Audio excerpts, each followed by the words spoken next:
Up, guys? The weather. The weather is perfect. Yeah, it really is, The damn pollen, though. Can we do something? Can we do something? I had to come in today and beg for drugs. It really was a Portland experience. I was going around the office basically just anything. I was looking for some Sudafed, some Claritin, some nasal spray, whatever you got. I was willing to take anything. I was begging. You know what's weird about the pollen and such? What do you got? And so on and so forth. So on and such as and. Well, this year, so I always get allergies fairly bad. Yeah. Varies year to year. Yeah. You know, but this year's really bad. And it is hitting my eyes because, my eyes are very important to me. Yes, I can understand that. They attach everything. My eyes are very important to me. Yeah, I'm sorry. Very important to me. Very, yes. And so I am getting itchy, watery eyes this year. That's no good. Worse than ever, but it's hitting me less in my nostrils. So I don't know why that is. I'm the exact opposite. Now, normally I don't have allergies too bad.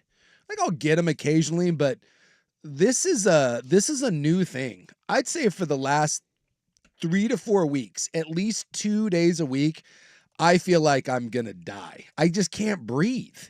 And I'm trying to take some steps towards rectifying that. Like I stopped sleeping with the window open because the damn pollen's blowing in. When I was doing yard work, I did the mask over the nose. I'm trying to do that, but am I supposed to just sit inside and not? No, you're not. No, but it is kicking my ass. Yeah, that makes two of us, bro. This is an all-timer for me. I've never had them this bad. It's kind of one of those years. Yeah. And then, then you have to go around, and luckily, I found a place to score. Well, you can always go to Kurt Ludwig. Yeah, when I need the druggos, I know Ludwig's Sales there. bro Kurt. Yeah. Although he's, the only thing he had was it was a little awkward because all he had was the nasal spray. And you could tell he was a little hesitant. And I was like, dude, it's fine. I'm like, I'll get a bleach wipe. I'll wipe it off. And what I realized is he wasn't worried about me putting it in my nose. He didn't want it back. And I was like, really? Like, you think my nose is worse than yours? And we're bleach wiping. I'm cleaning the thing. But he was doing it. You know what? Just keep it. He doesn't want it. I don't even want it back. Yeah. Yeah, it was like. I'd probably do that too. Really? Well, it's not prescription, right? No, it was the Costco kind, which okay. I told him, I said, I have them at home. He's probably got a bunch of them. Yeah, I felt a little judged. Like the inside of my nose is somehow like such a bad place. Well, maybe he thinks you're going to insert it somewhere else. Is that what we're doing with the Flonase now or whatever the hell? You've been known to do that. It's just we're randomly inserting things. You have that rep. You saw me bleach wipe. You saw me clean it. And I informed him after I got done bleach wiping, that's the cleanest thing on your desk. It's cleaner than your phone. It's cleaner than the fork that you're using. And yet, somehow it turned into a whole thing. Look, just be happy he gave it to you. That's okay? true. Yeah. So I do feel I feel better. I feel like hopefully the nasal passages are starting to open up a little bit. So your sports bros are playing hurt today. That's what we want you to know. Yeah.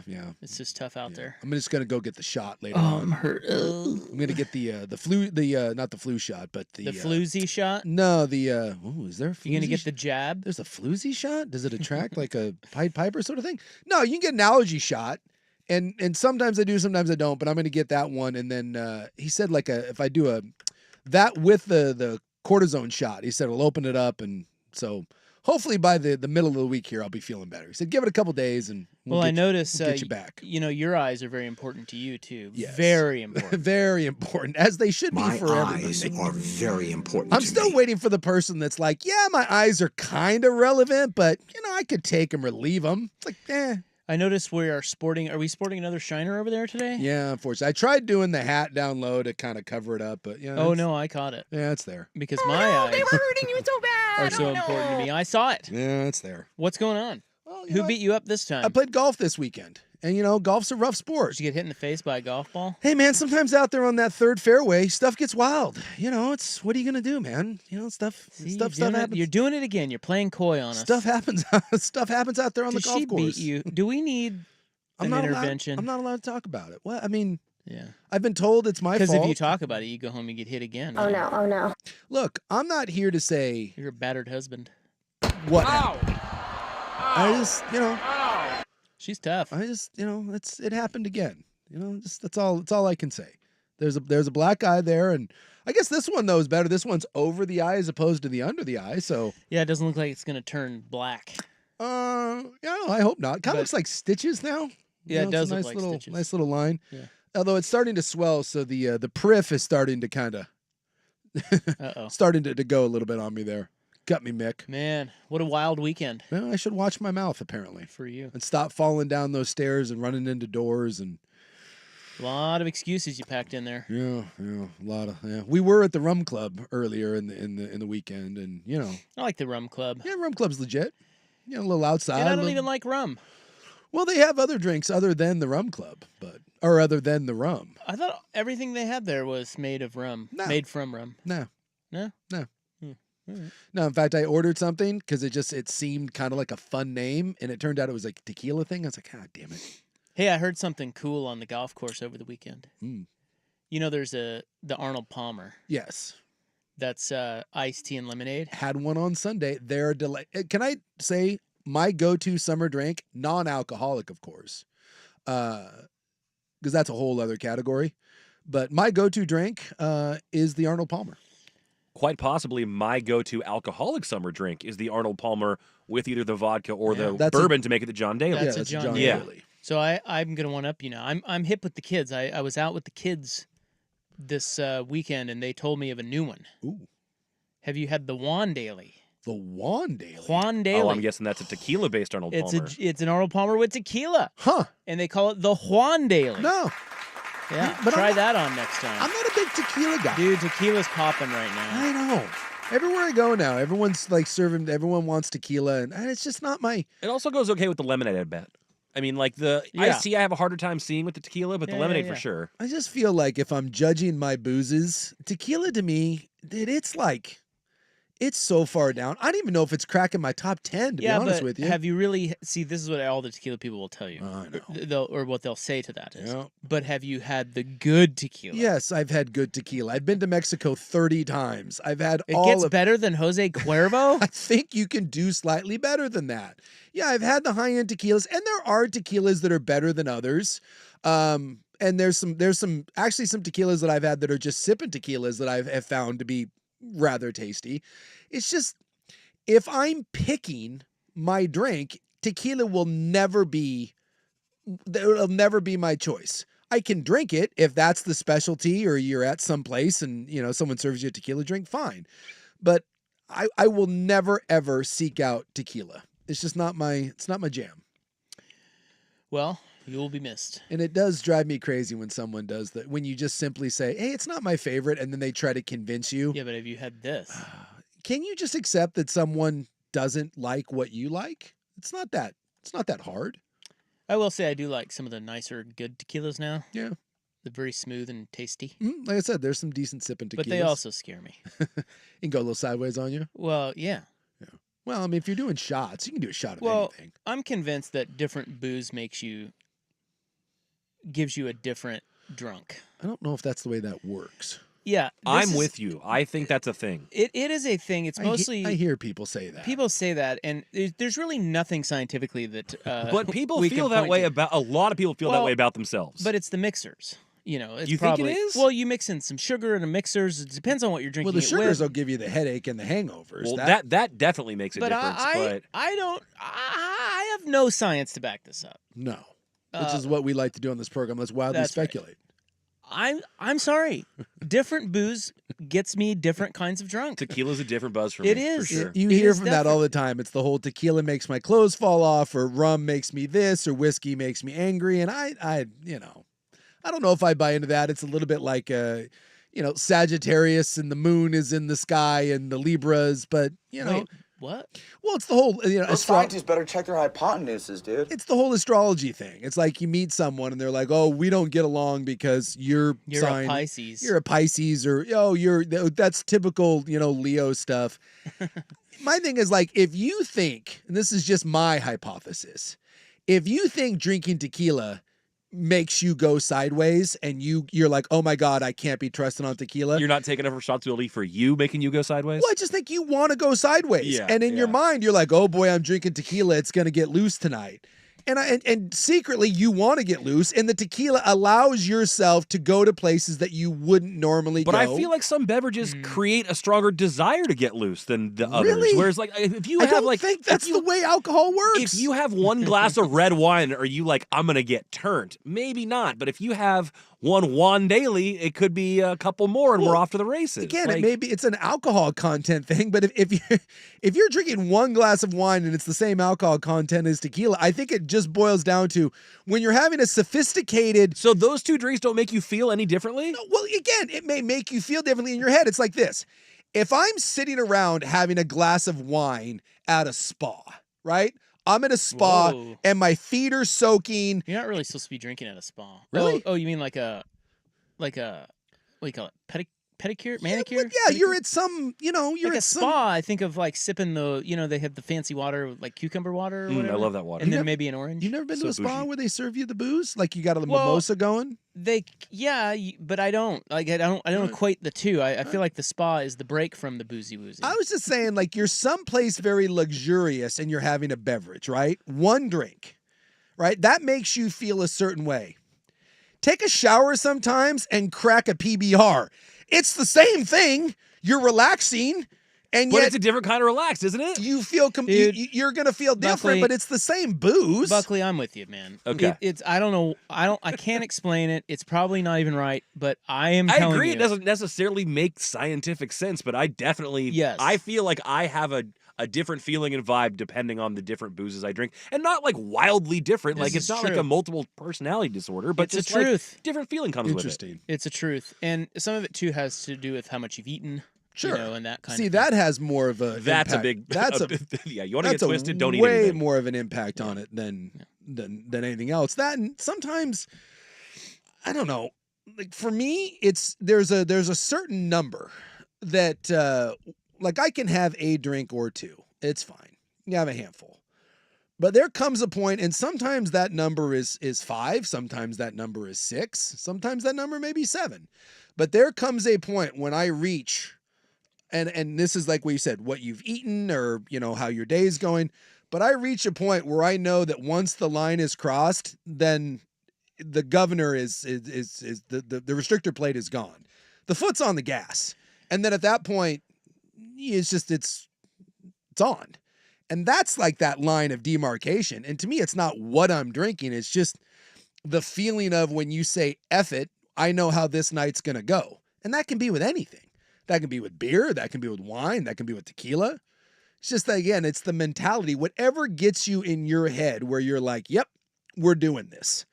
And maybe that's what it is. It's just certain things trigger that response in your head where you say, I'm no longer going to be responsible and it's time to mash the gas. One of our texters on the Vancouver Fort text line believes it's all in our own heads. Yeah, that's me. That's what you're saying. That's where I'm going. And then somebody else says, vodka gives me a headache, beer makes me tired, tequila has me swinging from the chandeliers, whiskey makes me angry, and scotch, I just sit back and chill. Some of it is, like you said, the mixers, because the additives and stuff can get you dehydrated faster. It can give you headaches if it's got a high... Like, wine is the only thing that gives me a hangover. If I drink a bunch of wine, I will wake up the next morning and my head will hurt. That's probably the tannins. Yeah, that will get me. Or whatever.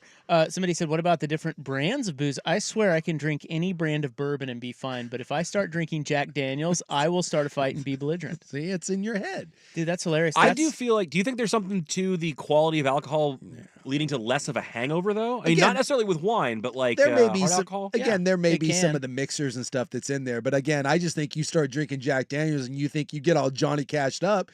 You're like, you think all of a sudden you're Lemmy, and you start playing Ace of Spades in your head, and next thing you know, you're ready to go. That's not Jack Daniels. That's you. That's you with a little more Johnny Cash in your blood. I'm not subscribing to your newsletter. As a matter of fact, I'm going to put out my own on this topic. What are they? Alternative facts, right? Hey, man, I don't have any facts. All I know is what I feel. Wild speculation. Okay, and it sounds like a lot of people feel the same way. So do you have, if you're gonna hit the gas, what is your go-to? You say, hey, we're going out bourbon. and bourbon. I'll go bourbon. Bourbon. Yeah. Just get going with the bourbon, straight burby. Get to going. Yeah, because I'm a wine guy. I'm a Yeah, red you're wine not guy. a big beer guy, or like Nah.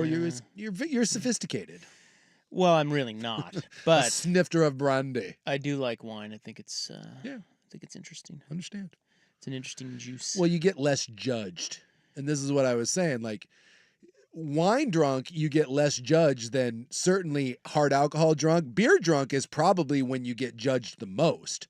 Like if you sit down and you've drank a bottle of wine and you're toasted, and I've drank, and you got Bottle. someone in front of you with like 8 empty shot glasses, but then someone else has a case of Coors Banquets in front of him, the banquet guy is getting judged way worse than anyone else because it's like, well, yeah, kind of. look at you, you fat drunk a-hole. The That's- 8-shot that's person true. might be too, but the wine person definitely gets away with it more. Yeah, There's a little you're more right. leniency there. It's because it's just more subtle, and it doesn't look like Because it's a mellower drunk. It's Because just that's a as- thing that happens. That's right. It's just as bad. Not only that, but it's like it's seen as like I'm not really trying to get drunk. I'm just enjoying the taste of this this particular varietal. Yeah, you're sophisticated, but I drink a case at Rainier, and suddenly I need to go to meetings. Well, I got to Come tell on. you bros that out there with your big old beer guts that can pound beers Oh, dude, that's- constantly. yeah. I am in awe of you. Like I don't understand It's got how that boiler just.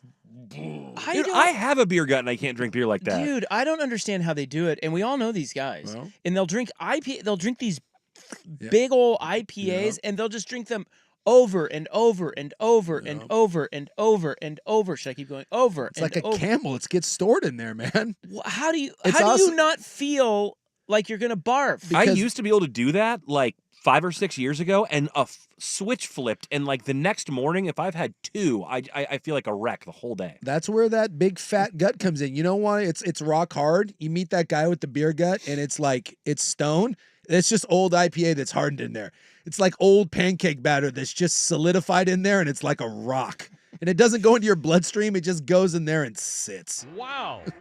That's my theory on that. It's like the trucker that we met on spring break one year who had an Anheuser-Busch tattoo and a gut like that. It looked like leather. Yeah. And he picked that time of year every year to come because he knew that's when the Yeah, co-eds were going to be there. don't go drinking with that guy. And if you do, His name was Jasper. exactly. Don't go drinking with a trucker named Jasper with an Anheuser-Busch tattoo. You're gonna wake up in the bushes every time. All right, we got to run. It's time to go. Yeah, let's Got get to some going. sports to talk about here Yeah. for you guys. We'll get our poll question in and the drop bracket challenge down to the final 8 coming up. 3:18 on the Fan.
All right, let's get to our poll question today here on April Fool's Day.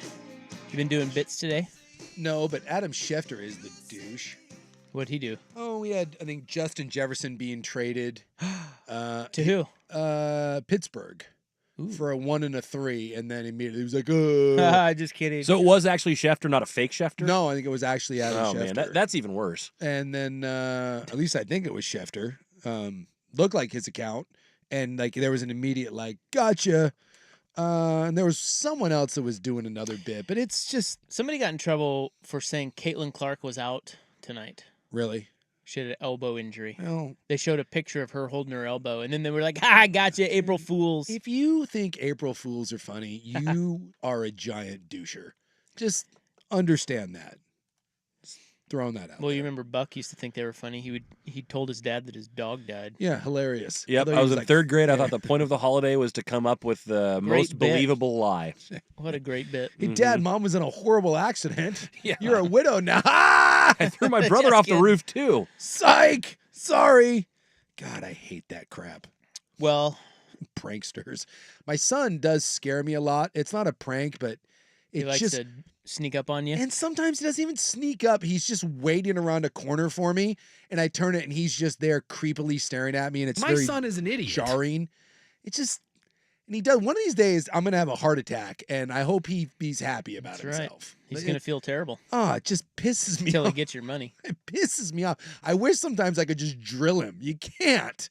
But you're like, son of a... AAA Heating and Cooling Family Business, helping families for over 60 years. AAAIAQ.com. This, the sponsor of our poll question, it is housed on X at 1080 The Fan. Okay, so Friday we had the drop bracket challenge Yes. on there. Okay. Round 2, Jace. Okay. Doing a Dennis Miller there? Oh, Okay, babe. okay. Okay, babe. Okay, babe. Babe. Which is the better drop? Football's football or sports is sports? Sports is sports. What do you think won? I think it's Football's football. I mean, come on. Football. Football's football won Yeah. Football's football. 61% I love football as football. to 39%. And then Chip took it to a whole new level with the best part about football. Is The football. best part of football is football. And so you got to do football. I didn't think we can improve upon football as football, but Chip took it to a whole you know new what level. I never thought about? I never thought that it just never crossed my mind that the best part about football is football. You know? And then you get to do football. Yeah, You got to. I'll tell you what. I was playing the wrong game because that was never the best part. Did you about know football. that? I That- didn't. that- I didn't. When you were playing it? No. The best part of football is football. I always And thought so it was- you got to do football. I always thought it was the drugs, but apparently I was wrong. It's football. Okay, so football's football advances in the drop bracket. It's in the final 8. Yeah. Football's football. That's strong contender. I'll get to the rest of the because the voting is over. Yeah. So we have the other finalists. I'll get to that here shortly. But our poll question today on X at 1080 The Fan: who would you most want to see cutting down some nets? Caitlin Clark, Zach Edey, UConn again, or NC State? Vote hard. Okay. right. That's tough. You know what? Can I make an admission to something here? You like Zach Edey, don't you? I've kind of come around to Zach Edey. Dude, the guy's balling out. And I love that everyone is now hating on him, and they're like he's too big and he's too strong and it's unfair. Well, it's hard to call. I feel like the thing about him is how he's officiated. Yes. It's very difficult. And I love that everyone is now like we've randomly decided to hate on Purdue. And in some ways, I think people have always hated on Purdue, but now even more so. And Purdue's a really good program. They haven't been to a Final Four in like 44 years, but they've always been good. And I don't know. I'm kind of. And why hate on Purdue? It's not like there's some sort of juggernaut with all these resources, and yet they're continually good. I kind of want to see 7'4". And you see, like, someone now is posting videos of him taking girls into his dorm room, and people are like making it scandalous or whatever. By the way, she was a hot. It looked awkward. That's with her. legal, isn't it?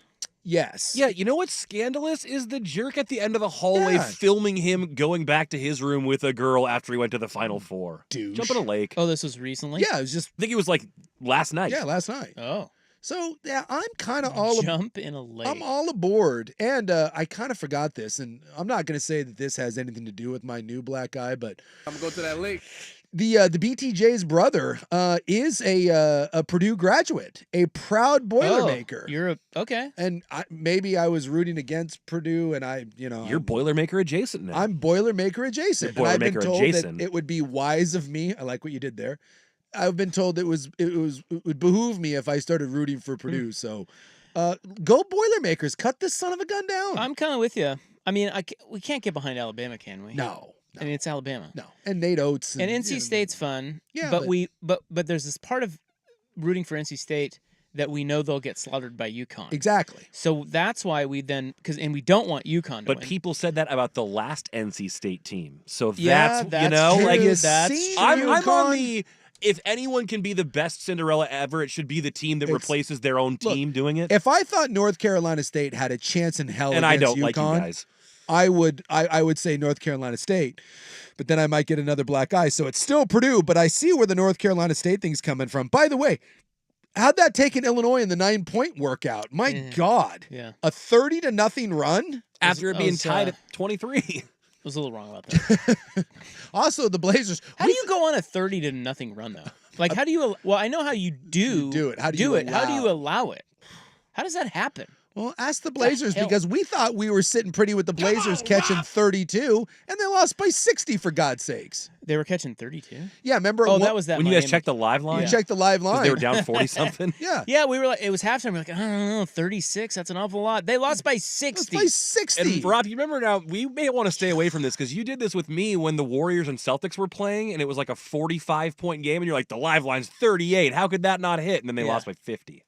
Well, but yeah. Same situation. How many times have we talked about the team that is way down? Yeah. They come There's back. always a backdoor cover coming. Yeah. Except with this, they lost by 60. So wait, where were we?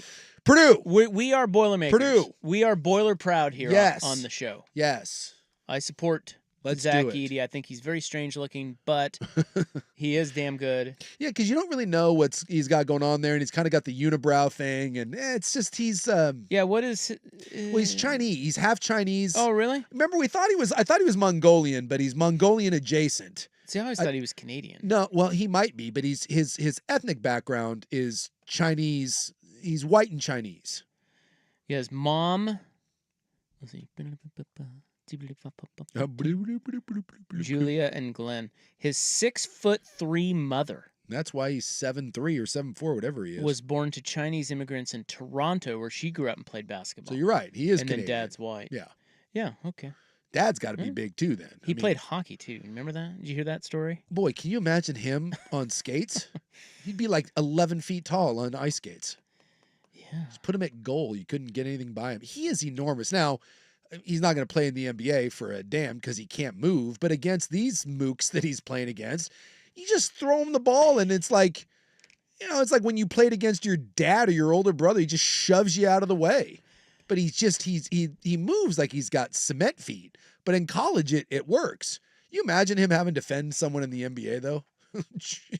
Any of the fives that are there might be a bit of a turnstile. Well, Caitlin is also on the poll question. Do we want to see her? I would like to see her cut down the get a nets. ring. Yes, because they're playing LSU. For the LSU. Right. By the way, this thing is going to. Is it what? Are we on TBS, ESPN? What is this on? ESPN. I think this is ESPN. This is going to do a monster number. I know it is expected. I think it might do better than any men's game to this point. It's going to be big. And also, I saw that it may be the biggest handle in sportsbook women's basketball history.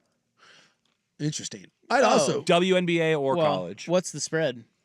I think the spread's like 1.5 for that one. How do you think you I would was do? the favorite, but Iowa's favorite. Yeah, Iowa's Iowa favored. favored by 1.5. Oh. I'd be inclined to I know. go the I'm taking the dog Tigers there. on the money line. Yep. I wonder how you would do if you bet money line favorites on every NCAA tournament game. I think this Women. Year, I think. Oh, I was going to say. I Well, bet this year for the men, you'd do you great too. do fine. I think you. But the men's is a little topsy It would turvy. behoove you in women. Women, there's just, I mean, there's very few upsets. No, there's you a know? big difference between the tops and the bottoms there. Don't quit being that way, What? dirty. What? Also, I'd also like to make this statement too. Both like Caitlin Clark and Angel Reese and Paige Buckets, Cameron Brink, they will never be more popular than they are right now. It's a weird thing in that, they are stars, and there's really no stars on the other side of things. The men don't have stars. Zach Edey's probably the biggest thing we have. DJ Burns, DJ baby. Burns, right? He'll, That guy's great. He's kind of a fun story, but there's bigger stars in women's basketball. But when they move on to the WNBA, like Sabrina was a huge star in college, and she's still a deal. Sabrina was more popular in college than she is in the WNBA. Yeah, that's true. And I probably Caitlin Clark for all her stuff, and Angel Reese and Paige Buckets and Cameron Brink. I mean, there are Juju's another one. They are big deals. They will be more popular right now than when they go to the WNBA. I do wonder though if they've built up their profiles enough now that when that entire this generation of women is in the NBA, if that's going to be a different follow. Maybe. But I don't know though. At the end of the day, the WNBA still for most people is a what? Whereas women's hoops college has captured something. Yep. There is buzz, there is juice there. And the records and there's a lot of sponsorship to it and the NIL stuff and you're a big marketing star. Like who are the two hot sisters, the Miami gals, the Cavender twins? Yeah. What happened to them? Nothing. I thought they transferred. Well, they did. I think they went just, from USC to Miami, and now they're coming back to school. I don't know. And there's lots of the Sue Birds of the world and Tarasis, and these are they're marketable people. But do you see Diana Taurasi on ads and billboards everywhere? No, you don't. The Las Vegas Aces are a great basketball team. You don't see them plastered everywhere. You see Angel Reese, you see Caitlin Clark, you see Brink. Juju's going to be a huge star at USC. You can see her tonight in Portland. But they, at least so far, we haven't seen that this is the most popular. This is the moment in time. Women's college hoops has captured something. And the WNBA, while it's gaining, it doesn't have it. It doesn't have the juice right now that the women get in college. The Cavender twins, one of them came out of retirement. They retired. Yeah. To go be professionally hot. Pursue being influencers. And then they realize I think it's interesting when they use the term retire when you're in college. I know. I think from the They just game of quit. basketball. They quit playing basketball. They quit. They to didn't retire. They quit. They quit to try to just go. Is it retiring quitting? Kind of. Well, I guess, but it's just. I mean, when you retire at the end of your career, you it's quit a little your job. disingenuous. What happens when you're like me and someone retires you and they're just like, dude, you suck? Yeah, that's a different kind of getting What retired. happened? Because I didn't quit. I just got fired a lot. But hey, Haley Cavender, you'll be happy to know she is back. She is unretired. No, in other words, she is not quit. She is playing at Texas Christian, or did play at Texas Christian. Yeah, we've moved on to better players. Hannah remains retired. Don't try to get her out of retirement. Go away. Go away. Well, they kind of did. Yes. And they made a bunch of money and good for them. But we said they will never have that popularity like when they were playing. Who was the Oregon out of softball player that was like this Haley something or other? Haley Cruz, yeah. Huge deal when she was massive TikTok star. She's playing in some professional softball league. Whatever. And is now moved on because we get another hot college prospect that comes along and there just hasn't been a lot of the NIL women so far. And again, it's been a short run that have been able to maintain that level of media attention and stardom. Okay. 4 thoughts. We have Courtgate from Portland that we've got to discuss. Well, that thing's just only in Portland, right? It's not even their fault.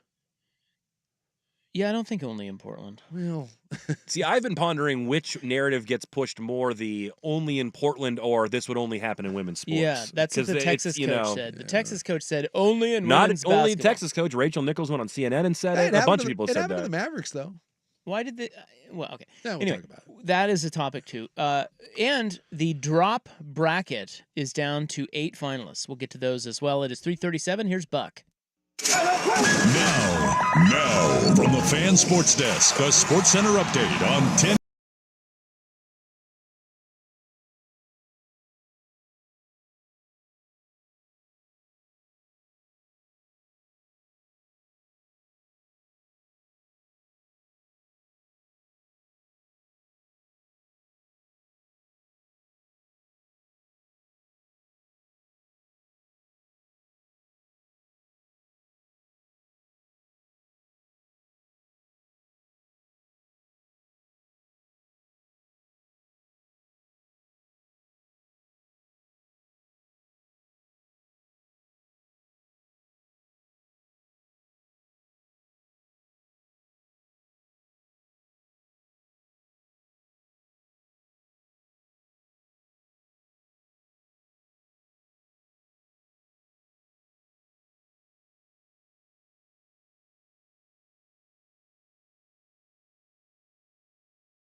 call out Danny Green if I could.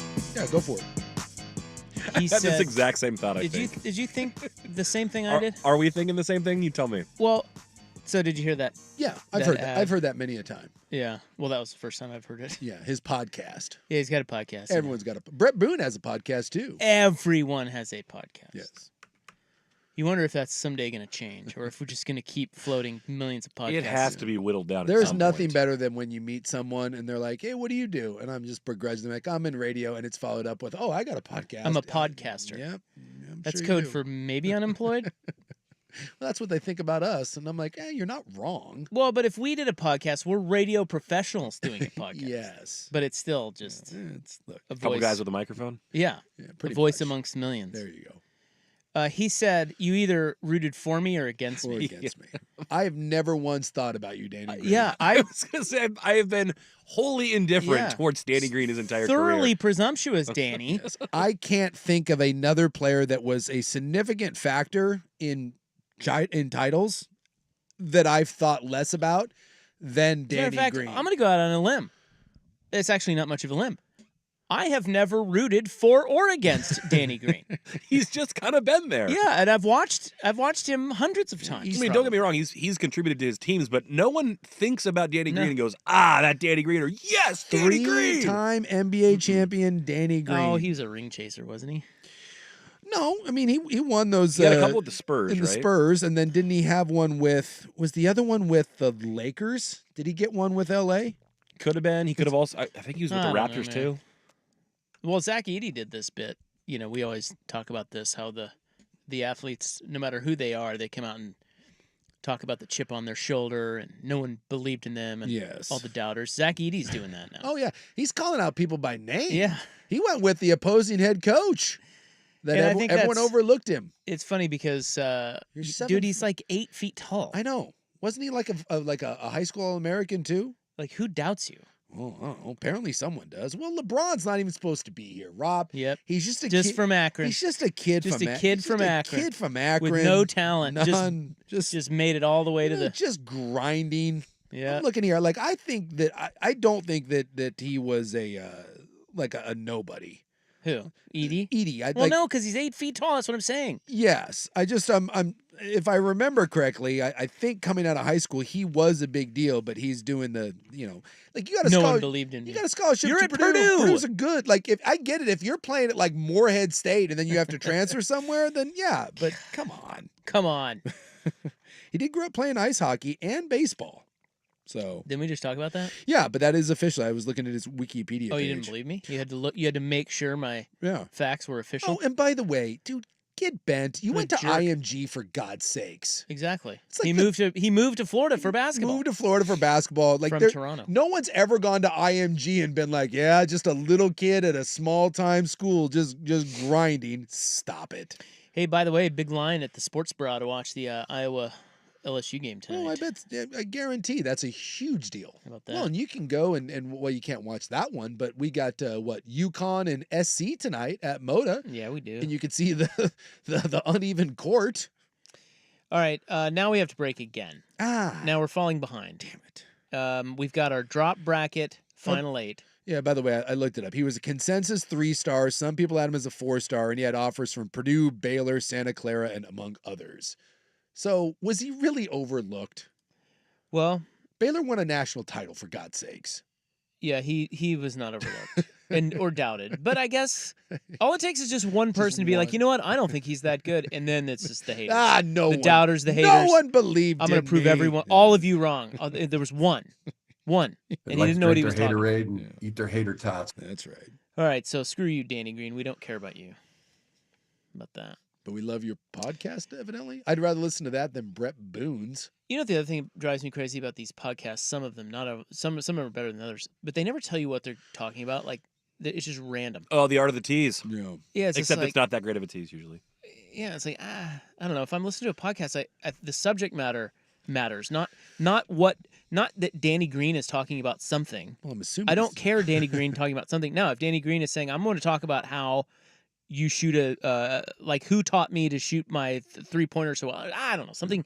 I'm like, oh, that's interesting. I'll listen to but you never get that. You always just get, hey, I got a podcast, man. Who's the check it out. It's like an hour long of me talking. God, who's the little white guard from Duke? Why can't I think of his name? Bobby Hurley? No, hey, he was good. Grayson Allen? Wojo? NBA player, 3-point shooter. He's an analyst now. Oh, JJ Redick. JJ Redick. Why couldn't I think of JJ Redick's name, for God's sakes?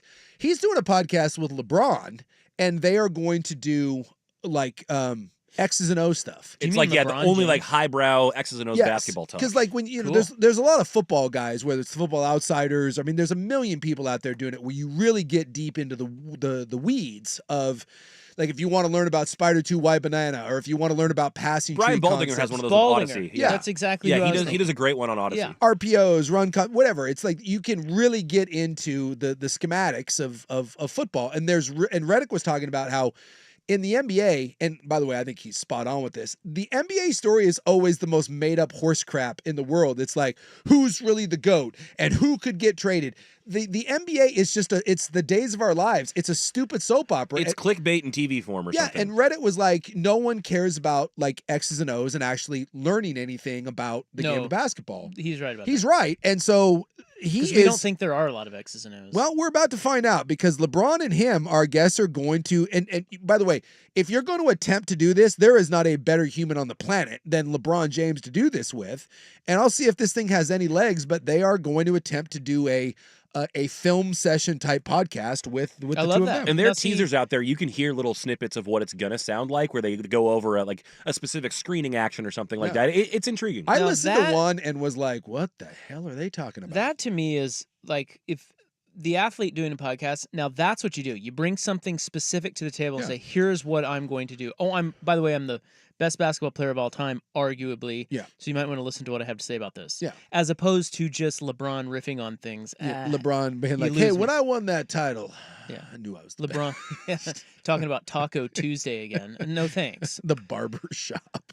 But, I don't know. Danny Green brings something specific to the table, and maybe I'd. Hey, you root for him or against him, you son of a bitch. Pick a lane. All right. Focus. Shenanigans. Final four is set, but let's get to the drop bracket. We'll get the final 8 out there next on the Fan.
Okay, the drop bracket challenge brought to you by George McCoy at Warren Allen Attorneys at Law. We are down to the final 8 participants. Yeah. In the tournament. it's we can't call it the the E word, so it's like the extravagant 8. How about that? Yep. The extravagant 8. Yes. I'm about to reveal those here. Now the full bracket can be viewed at 1080thefan.com.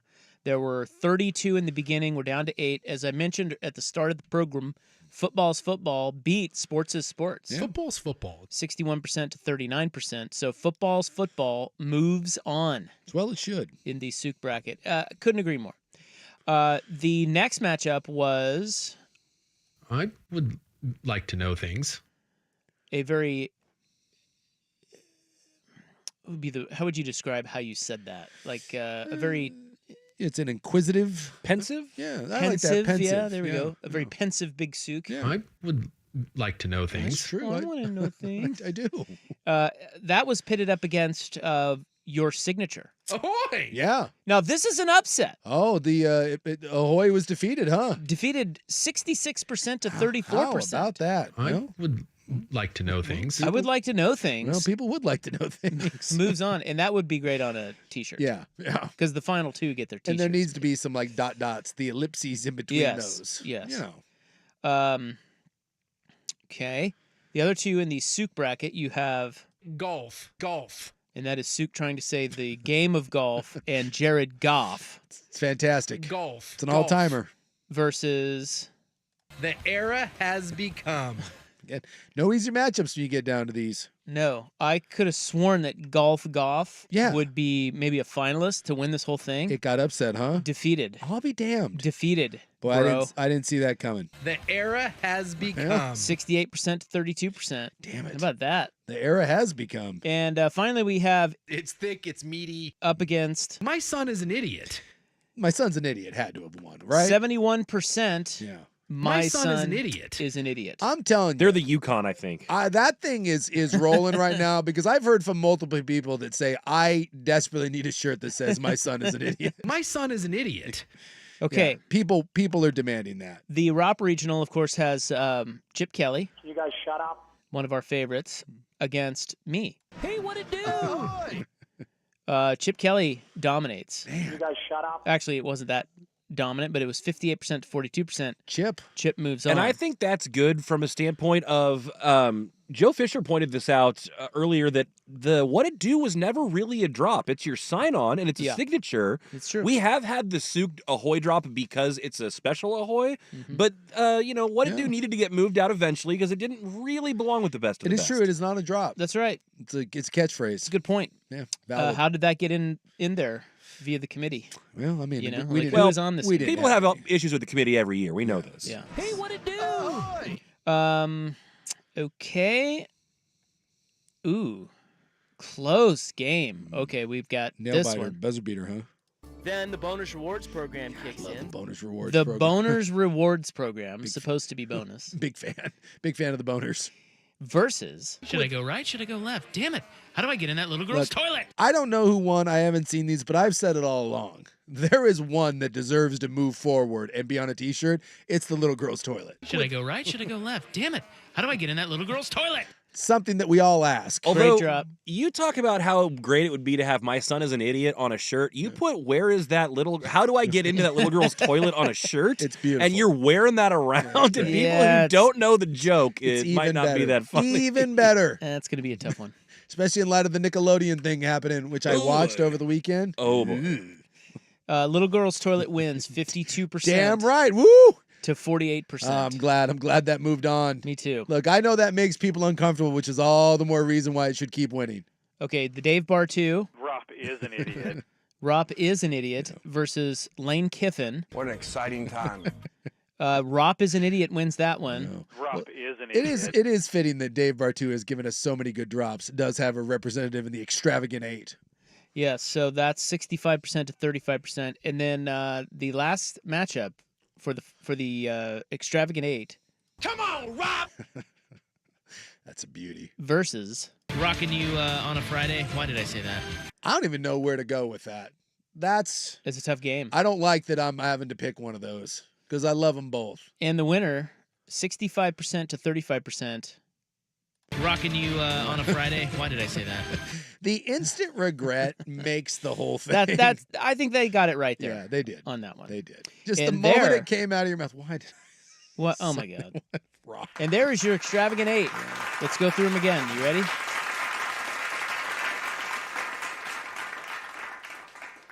I'll tee up the matchups. At least, well, no, I won't because I don't have the bracket in front of me. So we've got this. Rocking you on a Friday. Why did I say that? Ruff is an idiot. That. Should I go right? Should I go left? Damn it. How do I get in that little girl's toilet? So good. Can you guys shut up? That.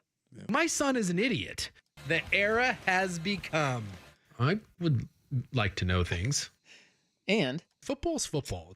So many good ones. those are your 8. Those are your 8. Those are the extravagant 8. So later this week, we'll put up poll questions on Twitter to allow you to vote on those 8 as we get down to the Fantastic Four or whatever. Yeah, I like the Fantastic Four. Whatever. Yeah. So you can view the full bracket on our website, 1080thefan.com. And as we said, the final 2, each regional's winner gets its own T-shirt. Yes. And you'll be able to buy that in something that I think they're calling the fan.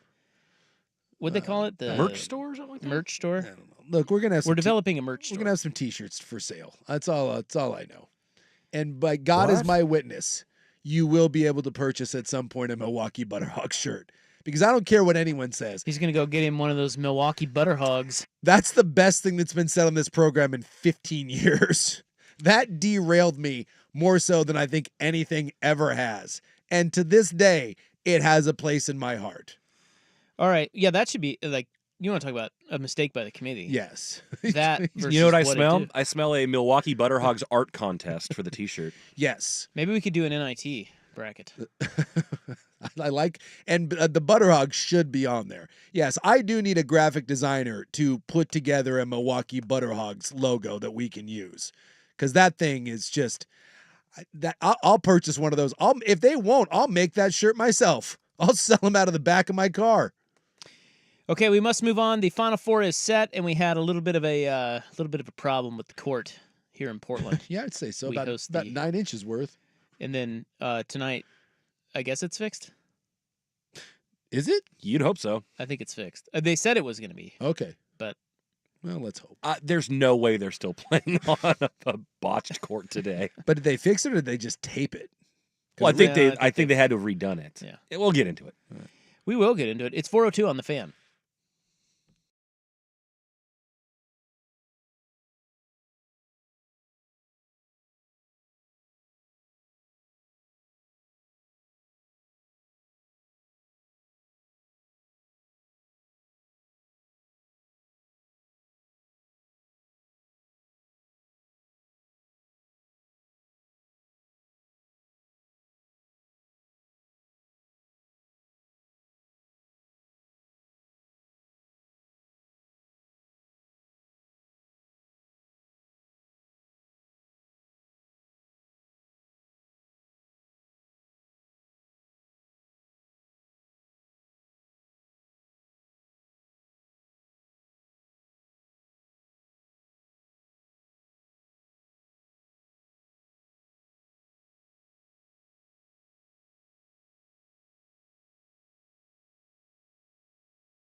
Welcome back. Pleased to have you along. It's Rop and Sook. It's a Monday. It's April Fool's Day.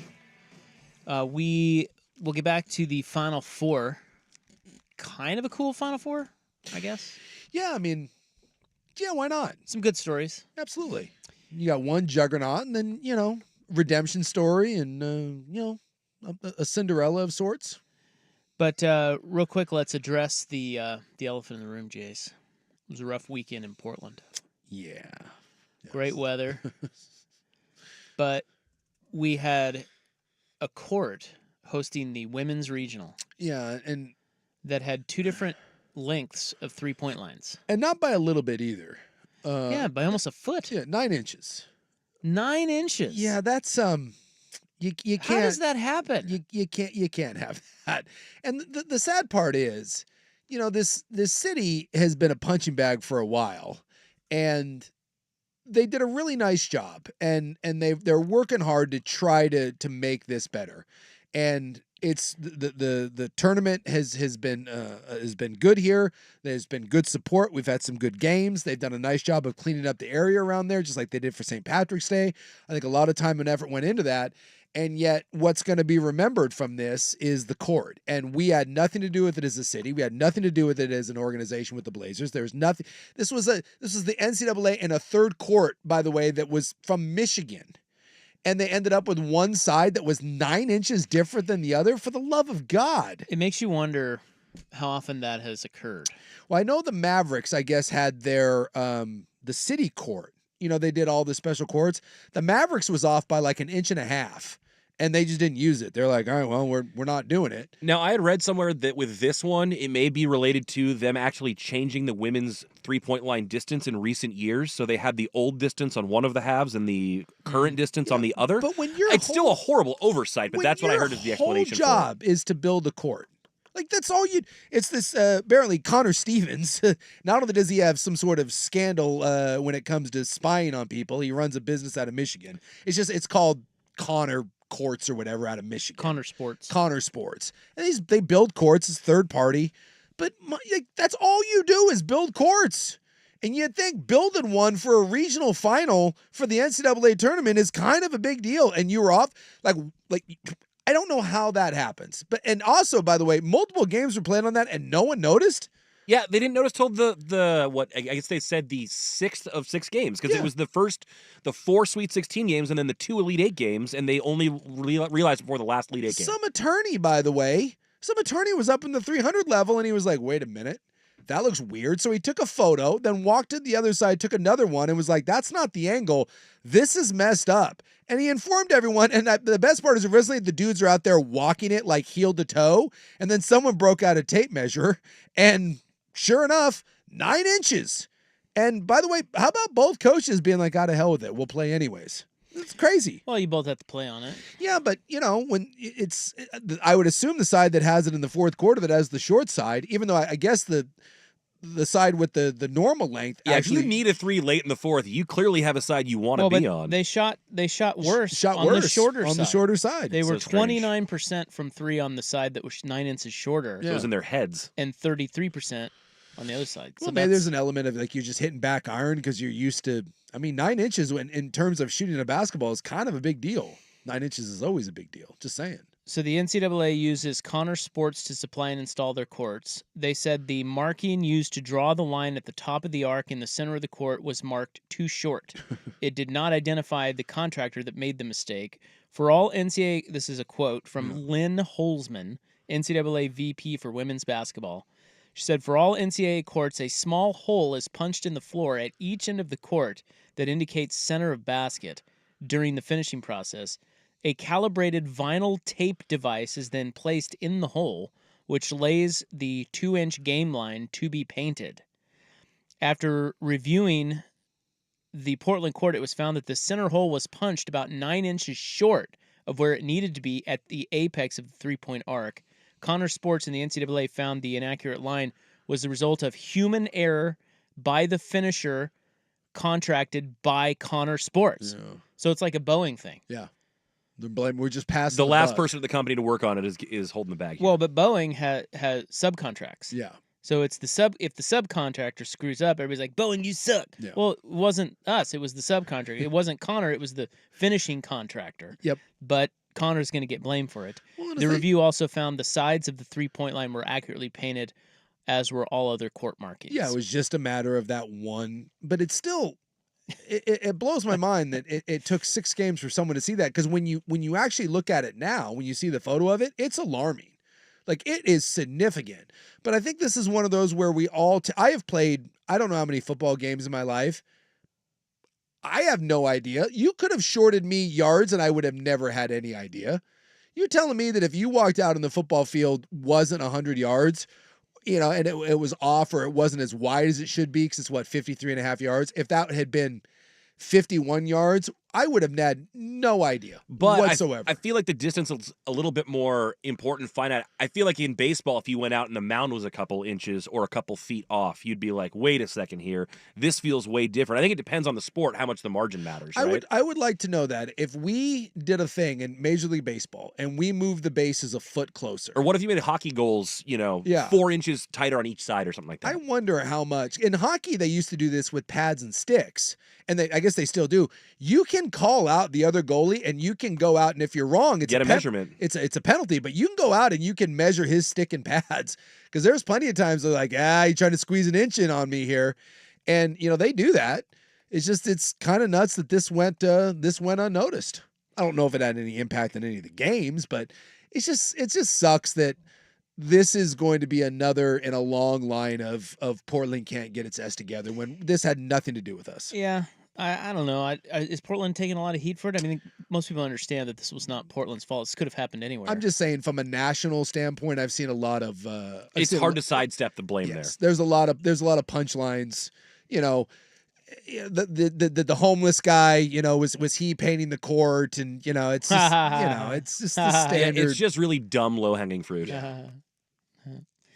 Okay, well, it's fixed for tonight, by the way. Yeah. So UConn and USC are playing out there. I kind of wanted to see what they would have done because they said that originally they were like, hey, we'll delay it a little bit, but we'll tape it off. I wanted to see what they were going to. Are they going to seriously go out there and play with like painter's tape?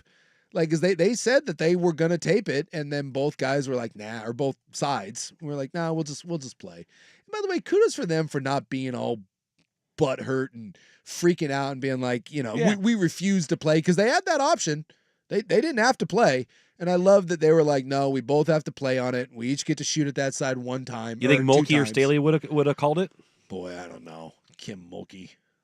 By the way, that's a good question. Did you read any of the Washington No, piece? it's behind a paywall. Oh, well, you don't have a way around that? I don't know. It's not that Everybody hard. keeps telling me it's not that hard, but I never do it. I read that thing. What was she pissed about? I did not read it, but what I heard or what I saw summarized on Twitter and also on Danny and Dusty was basically that people picked up all the stories of her that are kind of bad about her personality and then just kind of collected them into one place. Yeah, and wrote a profile that she's not that great. It was the biggest nothing burger I've ever read. But there weren't new revelations, right? No. It talked a little bit about how her and her family have had a falling out, and there's some regret there on the part of her family that she's very competitive. She's kind of a bitch at times.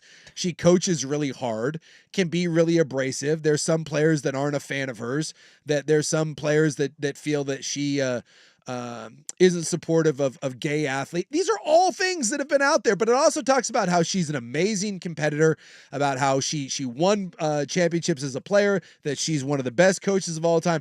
I actually thought it was a fairly balanced piece on her. I don't know what the hell she was yelling about. She just is such an unlikable figure for me. Or she was paranoid that there is a bigger skeleton in the closet that's going to come out. That's what it is. She was scared about what was going to be in that article. Yeah, I want to know. Which means we should keep digging. Yeah, what have you done that makes you think that they could publish something that would really damage you? Because that thing wasn't bad at all. All right, Stockwatch is next. It's 4:18 on The Fan. It's The Fan on demand.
rights. 1-800-DIVORCE is on your side. Call 1-800-DIVORCE today.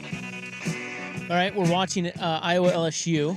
As Buckley pointed out, and I agree with this statement, well, I don't have an alma mater necessarily that I watch their women's basketball, but Buckley said, this is the first time I've really been excited about a women's game that didn't involve my alma mater. And I would say this is as excited for a women's basketball game as I've ever been. This is kind of appointment TV right here. And it's a non-championship game, Yep. and I'm just kind of fired up for It's it. not even a Final Four game. It's to get to the Final Four. And they knew what they were doing when they set up the bracket. This is going to get a huge. I'll bet you this gets 6.5 to 7 million people. She just knocked down another 3. Yep.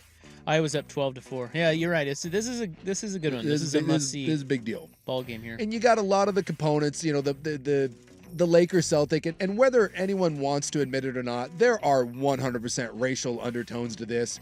LSU is mostly black, very urban culture, like the pregame stuff with the dancing and the trash talking. Iowa's viewed as the white, wholesome Midwest, and their pregame that everyone's showing is them, acting like 12-year-old girls.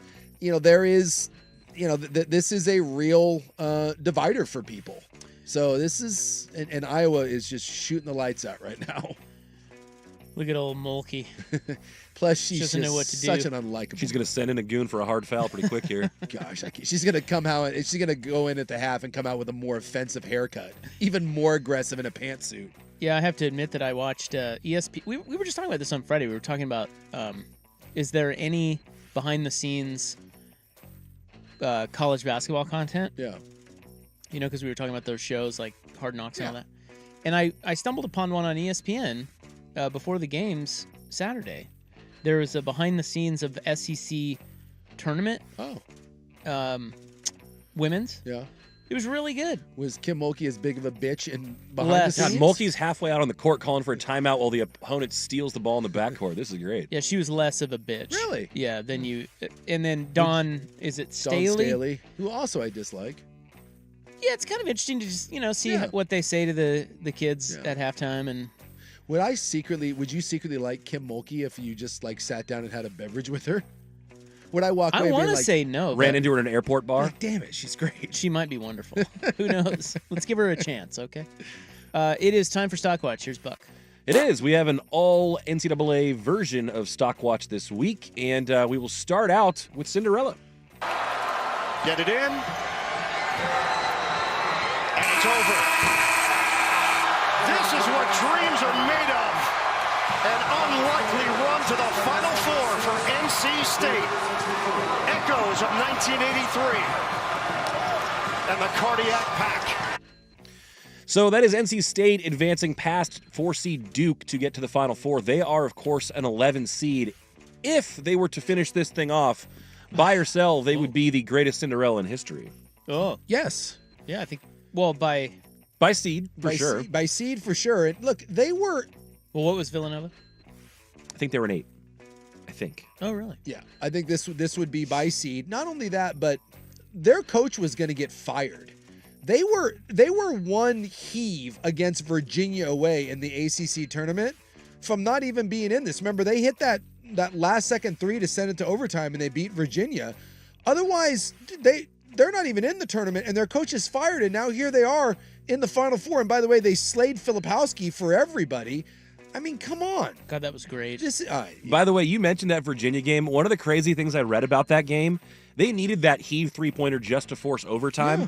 The kid who missed the free throw, the back end, he missed both the front and the back end. He was an 87% free throw shooter who hadn't missed both free throws once all season. Think about that. Wait, what scenario are you talking about? It was the ACC tournament. They were playing game. Virginia. They were down by 3, and they had to foul Virginia. And an 87% free throw shooter goes to the line. Gotcha. And he gacked them both. He missed misses them both. And then they made the long ass. And they had 2.5 seconds. They banked in a 3. They force overtime. They win. They go to the championship of the ACC. They get in there, and on it goes. Yeah, they shouldn't even be here, and now they're in the Final Four. It's freaking nuts. I love that their coach said, yes, this is a miracle run, but we're not surprised. Yeah. Believe that. Well, which one is it, Yeah, Coach? which one is it? When the guy went to the free throw line, the 87% free throw shooter, you were like, hell, I got to update my resume because my ass is about to get fired.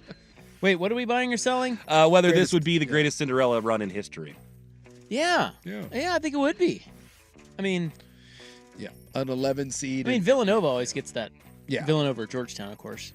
But Villanova over Georgetown. Villanova. I meant to say. But that always gets that in NC State from 83. Yep.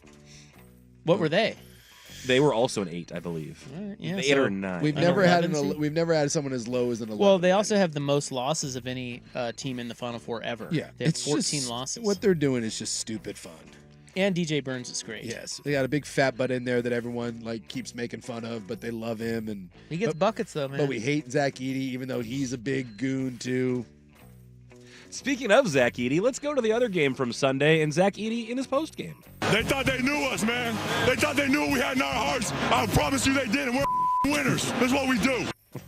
By the way, can I admit that's the first time I've ever heard Zach Edey speak? That was gonna be my first buy or sell. You knew that he even had a voice that worked. I've never heard him. Boy, he's kind of terrifying, by the way.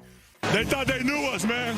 They thought they knew what we had in our hearts. I promise you they didn't. We're winners. That's what we do. I like the first. He kind of looks like he would be way more soft spoken. Yeah, no. He's bringing the. He's got like high tea in there. Yeah, he's doing a whole WWE sort what of is bit. This? You lost to a 16 seed last year. That's why no one believed in him. So there's our buy or sell. Buy or sell that Zach Edey and the Boilermakers can do the full Virginia and go from 16 to knocking off what I presume will be UConn in the final. No, I don't think anyone's beating UConn. I think and by the way, UConn actually has another 7-footer who, but Illinois could not score. He's pretty good. Yeah, what's that? Klingen, Jared Klingen. Yeah, is that his Klingen. name? He's 7'1" and the big awkward white guy. Did you see in the first half when he was in the game? I think Illinois was shooting 22%. So he can actually throw a body at them. And UConn they're just steamrolling people. So I think it'd be awesome if Purdue did the redemption thing, losing to a 16, and then coming back and winning the whole thing. But boy, no one right now is even sniffing UConn. So no, they will not do this. UConn's gonna win the whole damn thing again. I'm going to take Purdue. Let's do it. Because, I mean... Yeah, why not? I keep saying UConn's not going to win it all. Yeah. And they just keep rolling 30-0. 30-0 run. Pretty 30. I didn't know, honestly, that was... in an Elite 8 game, I didn't think that was possible. Dude, so if you didn't see, UConn, Illinois... was 23-23. Yeah, with about a minute and a half or 2 minutes left in the first half. And then it was 53-23. The first half was so ugly. Neither side could do a damn thing, and then UConn woke up. I think Purdue can do it. I don't know. They probably can't, but I'm just going to go ahead and say they can. Right, I love it. Well, let's go over to the women's tournament. The Oregon State women gave South Carolina quite the battle. They were not able to get over the hump. Here's their head coach, Scott Rueck, after the game. In our sport, where it seems like controversy is the flavor all the time for some reason, and we all have to have something to whine about, this team just keeps it simple and does everything right. And y'all are probably bored with it. Shame on you, is what I'd say. Everybody needs to get to know this team, everybody needs to watch this team, and everybody needs to be like this team. The world would be better if everyone focused on this instead of a lot of the other things. And so I couldn't be more proud of a group, more happy to be a part of them, and more grateful. So coaches are such an eye roll sometimes. It's interesting here because I do think this Oregon State women's team is worthy of some attention until you do something like that. That's just an attention-getting soundbite, right? Buy or sell, he had you until the shame on you. Yes, because I think some of his comments earlier that I saw in his press conference, I thought he had a lot of good things to say. We have some more of that too. Yeah, it's just that one's tough. Yeah, you lost me come on, there. man. This idea that he kind of insinuates that you're the only team that has a bunch of good kids Like doing it the right way. Do it the right way. There's a lot of them. Yeah. What makes you so special? Yeah, there's plenty, right? Like, I mean, I get you love your team, but God, man. And why does LSU do and I hate to defend Kim Mulkey and LSU, but why do they do it the wrong way? Why do they do it the wrong way? You just don't like their and coach. what is he but, talking like, about? The controversies, like what? Well, I think that was the NIL or NIL Mulkey and or Mulkey and all just that. bombastic, all juicy that storylines. stuff. I don't know. I mean, Caitlin Clark's not. I mean, Caitlin Clark's covered more than anything, and that's not controversial. What is Gino out in Connecticut? He's been a pretty class act for the last 20 years. He lost me with that, but he also talked about the future of the Oregon State program, and he's an Oregon State guy through and through, and I really liked his post game comments when I saw him. Just that one. That one was a little odd. You missed the mark. Well, his other comments were about the future at Oregon State. Yeah. And that's pretty. We can get it. We could do a segment on that, but they're going to the West Coast Conference. So the question becomes: is this the beginning of something, or is this kind of? Well, the fear is they're all going to transfer out of there. Yeah. But we'll get to that later. But I don't know. Rueck. Bit much. And the last one for you, we started to cover this last segment, but here is Texas head coach Vic Schaefer after the three-point line incident on the Portland courts. Well, I hate to say this, but I have a lot of colleagues that would say only in women's basketball. I mean, it's a shame, really, that it even happened. But it is what it is. I mean, I'm not the culprit here. You guys are asking me about something that I had no control over. So Vic Schaefer ain't the problem. But anyway, it is what it is. So it's a shame. That's all I can say. That's Vic Schaefer, brother of Ashley Schaefer BMW. You feel it deep in my plums. But so we discussed last segment that the last person holding the bag on this was a contractor. Buy or sell that this only would have happened in a women's game and not in the men's. No, because it happened with the Dallas Mavericks. It's not the first time it's happened.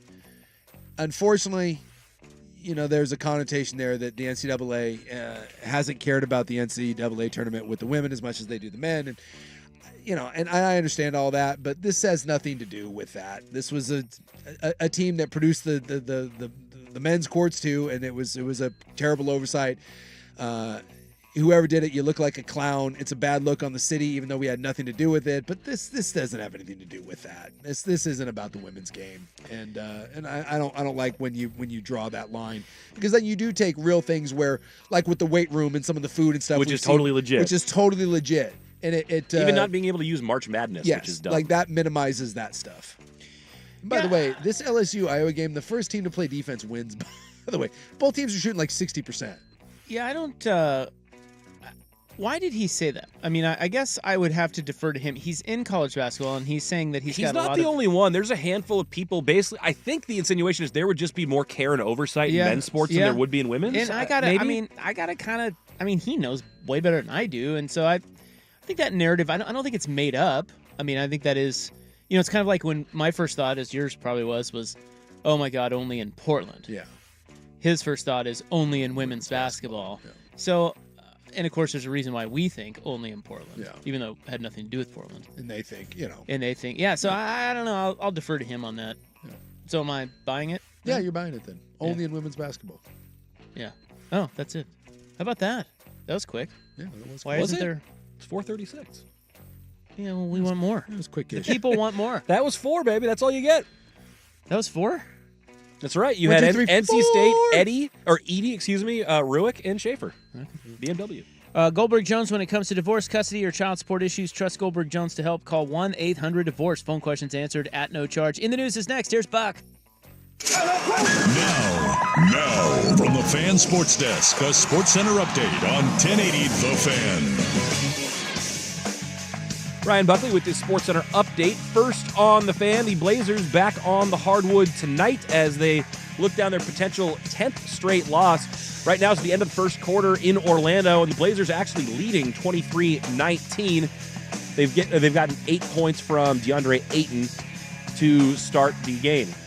On the hardwood in the college game right now, a marquee matchup between 1 seed Iowa and 3 seed LSU for a chance to play in the Final Four. Right now, it's the Iowa Hawkeyes with 26 points. They're up 3 on LSU. Caitlin Clark already has 11. In the late game tonight, Juju Watkins and 1 seed USC looking to punch their ticket against Paige Buchers and 2 seed UConn. In other college news, USC head coach Andy Enfield is leaving the Trojans men's program for the head coaching job at SMU. And on the diamond tonight, the Mariners back in action hosting the Cleveland Guardians. Emerson Hancock makes his first start of the season for Seattle. First pitch from T-Mobile at 7:10. More sports scores and stories in 30 minutes. I'm Ryan Buckley at the 1080 The Fan Sports Desk. Listen live or on demand on the Odyssey app, the Fans desktop player, or tell your smart speaker to play 1080 The Fan. This is your home for year-round NFL.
Go. You almost got ball sacked?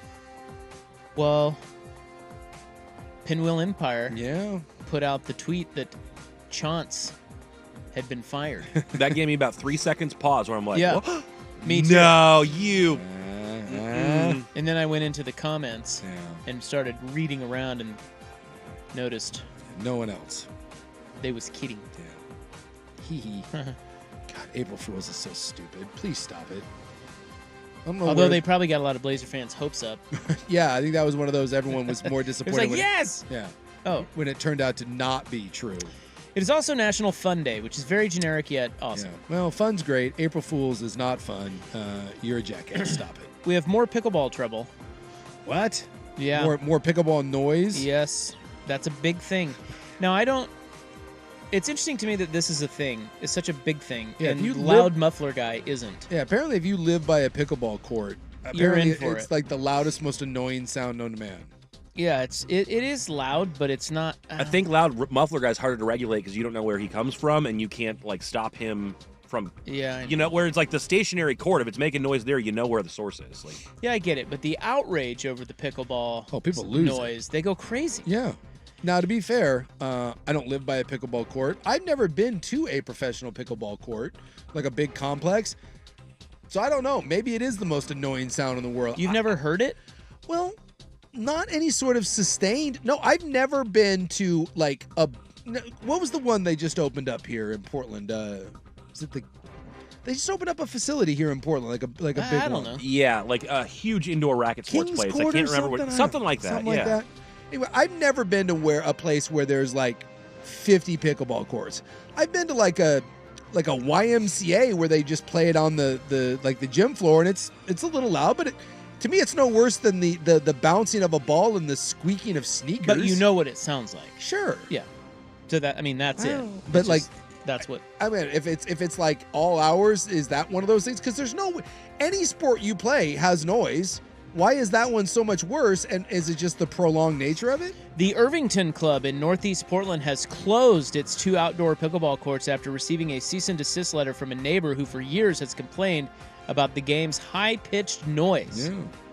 Lisa Scott, a long disgruntled neighbor whose home sits just 15 feet from the twin pickleball courts in Irvington, sent the club a cease and desist letter Monday, March 25th. The lawyer demanded that the club immediately stop all play until the club finds a way to mitigate the noise. I don't know. Can you? I don't know how you would. I don't know. Can you just? I'm just gonna send you a cease and desist. I would like you to cease and desist being such a jerk. I don't know anything about noise ordinance. Because HBO Sports did a piece on this, and like in California it was a big deal, and like there was nothing those residents could do. They've been complaining about it for years, and nothing happens. They have every right to put up a pickleball court. So listen to this. I'm listening. So the attorney attached the lawsuit that she intended to file should Irvington resume pickleball. The draft lawsuit alleges that the pickleball noise has constructively evicted the Scotts from their home and has caused health issues, including headaches, mental distress, depression, anxiety, and increased gastrointestinal issues. Stop. How about that? No, you're full of crap. Oh no, they were hurting you so bad. Speaking Oh of no. gastrointestinal issues. Well, Lisa's getting a little gassy from I the want an pickleball. explanation on that. How is the pickleball noise affecting your bowel movements exactly? Yeah, I mean, he wrote that pickleball has resulted in unreasonable and excessive noise and trespass. Pickleballs being regularly found in their yard. The Scotts threatened to ask a judge to force the club to halt outdoor pickleball and to seek nuisance and punitive damages. This stuff just makes me. It just makes me roll my eyes. I want nothing more at that point than to pickleball to resume and that family can go cram it. She says, now she's 66. Her husband is 88. Of course. And she says she cannot live a normal life. It is hell. Then move. It is hell for her. Then move. She's lived there for 25 years. I don't care. She's not going anywhere. Move. She was there long before pickleball, Jason. That's just That's so right. stupid. That drives me absolutely bananas when people do this sort of crap. I don't like something, therefore no one else can have it. All because of the sound of pickleball. And I'm sure it's loud. I'm sure it's annoying. I live right next to a busy street, and at night people zoom up and down that thing. I hear that all the time. So do I get to petition the city to put up stoplights? Well, did they put up the street after you lived there, or was it there before? So stupid. Go away. And of course, 66 and 80 something. I just pictured 88. You know what? I honestly, this is like my neighbor. Like I have 2 of these witches that live next door to me that have nothing better to do with their old asses than complain. Go away. Well, apparently she's been complaining for years. She says she can't even go outside. Really? And then when she's inside, she turns fans on. She can't go What? outside. The sound. That's what of, old Kim the, says. The sound of pickleballs Kim is Scott. so terrible. Or no, wait, Lisa Scott. Lisa Scott. Yeah. There you go. No more pickleball over at Irvington. Boo. For you Richies. What will the rich people It's always do? the rich one. Yeah. Like Lake O had that too, right? Well, you don't see. Where's the old angry rich people? No offense, Can't but be inconvenienced. Do you see pickleballs off of like MLK Boulevard? You know, is there? Well, no, but I think they're it's pretty common. I mean, Yeah. I don't know that it's only a rich person sport. I think it's a rich person sport. Is it only a rich person sport? Yeah. You're telling me you're down there by the airport? You see a lot of pickleball courts, do you? Well, I don't know. I haven't looked, but I don't know. It's just a very popular sport. I was over there by the Fat Cobra and the Dancing Bear, and like right in the middle of those, they've put up a pickleball court. No, I don't think so. How to not get away with murder. Next on The Fan. This is The Fan's Window into Sports, a view into today's top stories. Brought to you by Window Nation, online at windownation.com. Our fan base, again, is obnoxious as shit on social, so everyone hates us.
How to Not Get Away with Murder.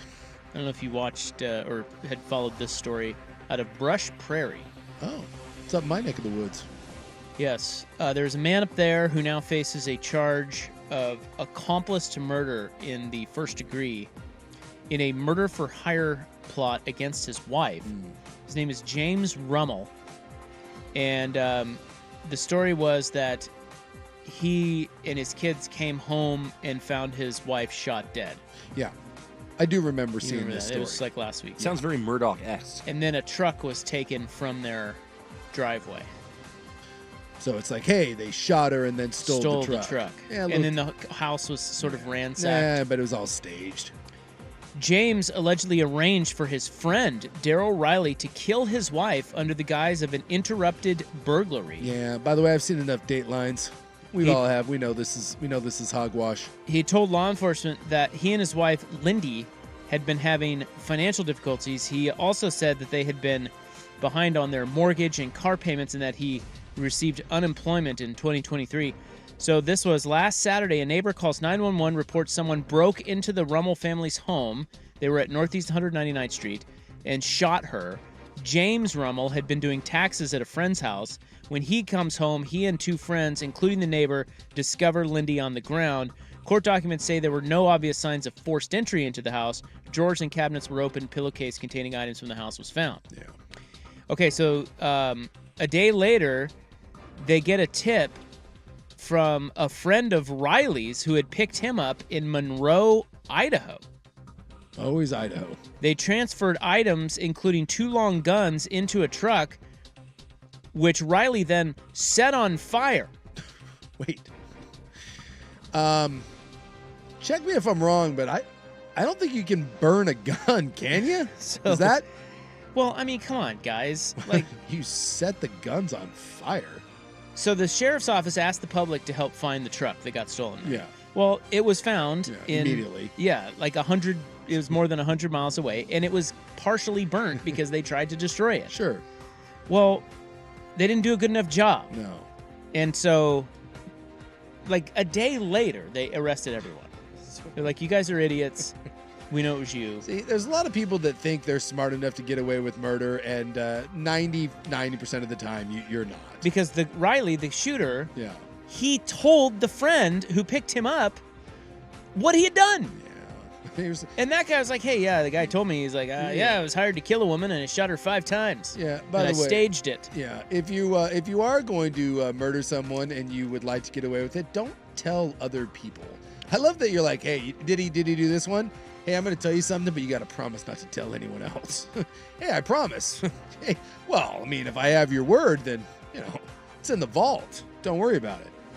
Jeez. Now, I got a real good idea of what this guy looks like. Is there a mugshot?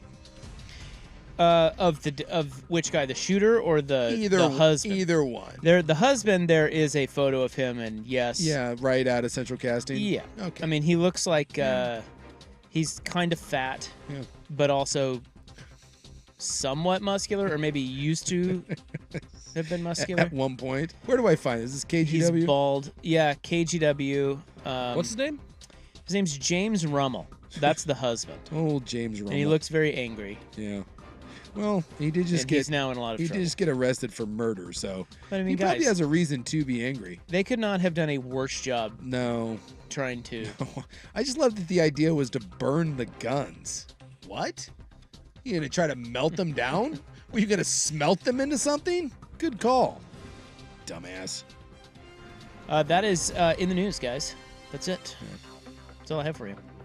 It's a nice way to end it. April 1, 2024. Up next is the Hot 5 at 5 Iowa LSU update. We have NFL players doing all kinds of bad things we have to get you caught up on. And the Blazers are in Orlando. Next on The Fan. It's time for High Stakes, a tasty look at clutch performances and the biggest games. Served up by Steakadelphia. For the first time in 44 years, the Final Four includes Purdue. 72-66 the final. Little redemption there for Purdue, who became just the second 16, or I guess the second 1 seed last year to bow out to a 16 seed, and all the way to the Final Four this year.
It is sunny out there. It's great. Great weather. The pollen, a bit much for me right now. The pollen's kicking my ass. Your sports bros, Rop and Sook. I'm Rop. Big Sook's right over there. What did they do before allergy meds? Like in the 1940s? Did you just... Maybe you thought you were sick. Is that just like constantly you were just sick for like 5 months in a row? Like if you lived in Iowa, there was just a constant state of hay fever going on? I'm guessing so. Ugh. Two things. Watching LSU Iowa. Yeah. Good little game. It is a good little game. It's 41-39 as they get close to halftime here. Yeah, it is a very frantic pace. We've got a lot of bricks. A lot of bricks, a lot of missed layups. Well, and that one was a brick and a missed layup. But it is entertaining as hell. Yeah. Like they're pushing the pace for sure. It is so frantic. Both sides are pushing, and it's leading to a lot of, like you said, a lot of bodies on the ground, a lot of just balls flung at backboards. But it is entertaining. I mean, no one's criticizing the effort here. But I mean, this is like Hagler-Hearns. There's no strategy here. We're just swinging at one another. Both Angel Reese and Caitlin Clark appear frustrated. Yes. Perhaps by the officials. Clark is kind of whiny. She was kind of grimacing, perhaps about an injury? Well, Angel Reese had to leave the game momentarily. Looked like she may have rolled an ankle. She went past the baseline and stepped on like a camera or something. Someone out of bounds caused that injury. Oh, Reese is pissed because she wants the ball. Yeah. She's like, throw me the ball. Yeah. And then Clark's whining. She's like, what? She's like Arvita Sabonis. Never committed a foul. And they're like, what? It's fun, though. I mean, this is going to be a huge number for ESPN. I would make the argument this is...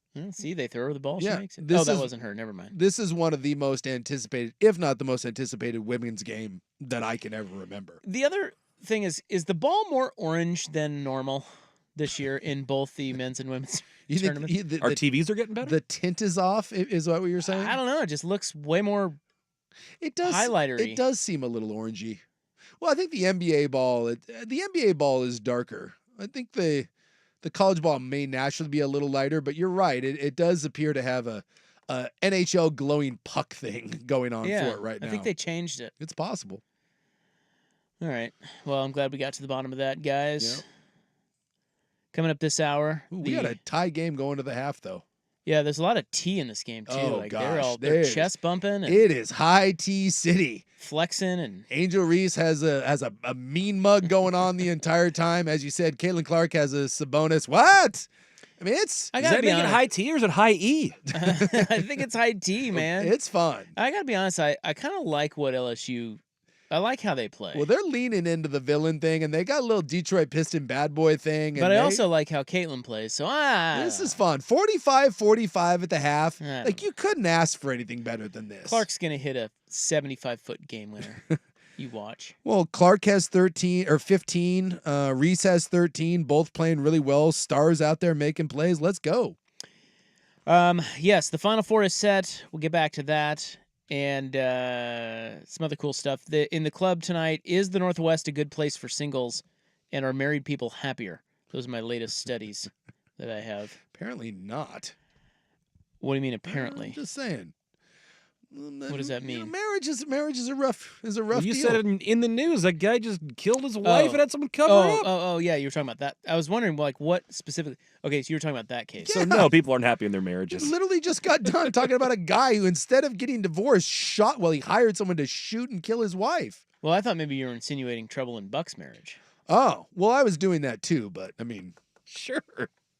Hey, we talked about this. I caught some strays over the weekend in a marriage. I'm getting blamed for something that I don't think it's my fault in any shape or form. I didn't even think about that. But was this from our conversation in the club on Friday? Remember you were talking about like a matchmaker? And... No. Does this involve my hometown at all? No. Oh, okay. Wait, what's your hometown? San Francisco area. No. I just got a buddy that's getting divorced, and it turns out I'm catching strays in that thing. Oh. Yeah. Every time a marriage falls apart or someone leaves a church, somehow it's my fault. It's happening. You're an easy blame. I know. I didn't appreciate it. Catching, like I said. But she's probably right. Out here catching strays. We'll get to that. It's 5:08. Time now for the Hot 5 at 5. Hot topics, hot opinions. Oh, golly, I'm hot today. And hot air. It's time for the Hot 5 at 5. That's hot. The Hot 5 at 5 on Primetime with Isaac and Sue. No, I mean it. That's very hot. The Hot 5 at 5 with Isaac and Sue. Brought to you on The Fan by Victor Rico's Mexican Food, the most popular burrito spot in Oregon. Online at victorricos.com. Number 5. Well, your Portland Trailblazers, the season is getting close to mercifully ending. God. They are losing in Orlando right now at half, 55-48. Hey, that's a win basically at that point. They lost by 60, for God's sake. Anytime you see a score and it's within 10, you're like, oh. Yeah. They're all kinds of bad. The important thing is the face of the franchise, Delano Banton's having another nice night. I think we should talk about this tomorrow. I don't think we'll have time today, but is this the worst season ever for if you're a Trailblazer? It's pretty it's pretty close. I mean, I don't know all the seasons, obviously. Yeah. This is pretty rough. But man, this has got to be up there. And there's no light at the end of this tunnel. It ain't coming in it's not happening next year. Also, the Sixers say that Joel Embiid could be back as early as tomorrow. Yeah. How about that? He's listed out for tonight, but he's been out since the beginning of January with a meniscus tear. That's interesting if he comes back. Yeah. I mean, I think. Well, yeah. I mean, not. If he comes back, Philadelphia is a player in the East. Emerson Hancock gets the nod for the Mariners tonight against the Guardians. The Guardians? That's still, what a stupid name. Emerson is he was the 6th overall pick in 2020 for the Mariners. Pitching prospect. He did get 3 starts late last season, but he's going to be in the rotation with the injury to Wu. The Angels losing to the Marlins in the bottom of the 5th, 4-2. Rangers have a 4-zip lead on the Rays in the 6th. Tigers are 3-0. Break them up. No. They're playing the Mets. Yeah, the Mets, who, by the way, are 0-3. Mets are 0-3, and they're in the 5th inning against the Tigers, and they only have 1 hit. Well, they had 1 hit in the whole first game, which was a solo home run. The good news is the Tigers have no hits. Well, step in the right direction. No score in that one. Yeah, the Mets have to get up the schneid at some point. 3 finals today. Cubs shut out the Rockies 5-0. Pirates over the Nationals 8-4. Pirates are 5-0, by the way. And Braves beat the White Sox 9-0. By the way, did you see the 3 guys that the Mariners let go? Suarez, Hernandez, and Kelnick in their first 3 games had more offensive production than the entire Mariners roster. I didn't see that. I did see that Kelnick at one point in time was like the worst player in all of spring training. So it's nice to see he's turned it around. Yeah, but didn't he go like 3 for 4? Yeah, then he started ripping. In the first 3 games, those 3 guys that they let go had more offensive output themselves than the entire Mariners team. Former NFL cornerback Vontae Davis is dead. 35 years old. They're not saying how, but they are saying that he was found no foul play. So, look, there's only really one of 2 things. Either it was a suicide or maybe a drug overdose. So, waiting to see the details. Now, in reading up on this story, I found out something that I did not know. That is? That is retirement? That is, yes. That's a great Did story. you know that? Yeah. Vontae Davis retired at halftime of a game. Yeah, walked away. Said, I'm done. He basically, his team was getting their butts kicked, and he's like, I'm too old for this. I'm going to leave now before I get too mad and my body can't handle it anymore. Deuces. And he just peaced out. Yeah, he played 10 years. He was a good corner. Made a couple Pro Bowls. Yep. I remember him for Indy. Yeah.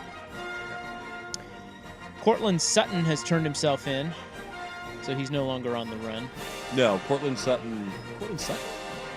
Or Cameron Sutton. Cam Sutton, there it is. Not Cortland Sutton. Cam Sutton, Lions. Lions already cut him. Yeah, they cut him right from the get-go. Because he had a warrant out for his arrest and he was MIA. But domestic violence. And then I guess when they found out he had the warrant, he was at the Lions facility. And they were like, dude, turn yourself in. And he was like, no, and left. I don't think that's a good idea. I was like, I'm not going to do that. What an idiot. And the Lions were like, well, we didn't really know what to do. We couldn't make him. We told him, and he left. A dumbass. Meanwhile, Chiefs receiver Rashee Rice, speaking of dumbasses, is cooperating with local authorities after a car crash in Dallas, where he was seen speed racing and then leaving the scene of the crime. Yeah, he was in a Corvette. Another of his buddies was in a Lamborghini. They were speeding. They caused a 6-car wreck. 2 people were seriously hurt. And then they just left the scene on foot. And there's reports of people saying that they were gathering guns and bags as they left. Good idea. Well, and one of the items that was photographed appeared to be a pair of cleats that was stolen from a charity auction. Oh, dear. This dumbass. You want to talk about just being a nincompoop? Hey, you got a nice, bright future ahead of you with a Super Bowl champion. Hey, just go ahead and do this. 2 more spots in the women's Final Four up for grabs tonight. LSU, the 3 seed, taking on 1 seed Iowa. Currently in Albany, they are at the half. It is 45-45. And then tonight in Portland, with proper 3-point lines on both ends of the court, believe it or not, 3 seed UConn takes on 1 seed USC. You get Paige Buckets versus Juju. Used to be the face of the game before Caitlin Clark, and the future face of the game in Juju. In other news, USC has lost its men's basketball coach. Andy Enfield is leaving the Trojans for SMU. Washington State needs a basketball coach. They have offered their job to Montana State's Matt Logie. But I guess he's mulling Reports it over. are he doesn't know if he's going to take it. Boy, you want to talk about an ominous sign for your program. When you make the offer to the Montana State coach and he says, man, let me think this over. Yeah, that's not. Also, it's not good. One coaching nugget from the women's game, the Lady Volunteers of Tennessee. Yes. They have fired Kelly Harper. Oh. After 5 seasons. I can't say I knew that Kelly Harper, by the way, man or woman? She's female. Okay. And the only reason I know that, actually I'm an expert on this story because I watched 30 minutes of behind the scenes at the SEC basketball tournament over the weekend. Her. And they were showing her quite frequently. Yeah, I have no idea. I couldn't tell you who took over. Did she take over for Pat Summitt, or was there someone else in between? She's been there 5 years, so I'm going to say no. Someone had to be in between. What year I feel like Pat Summitt's been dead for a couple years.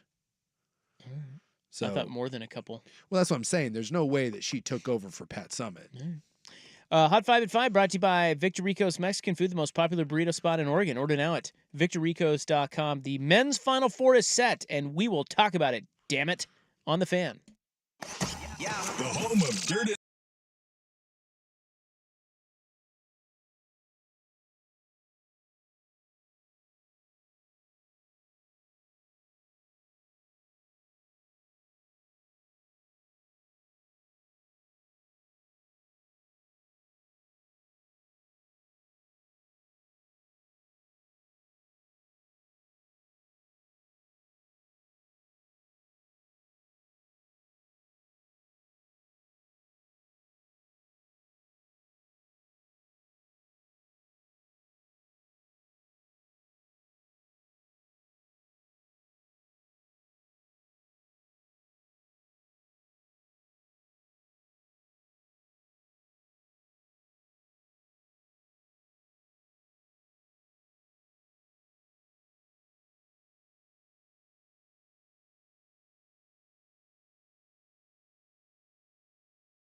Final Four is set.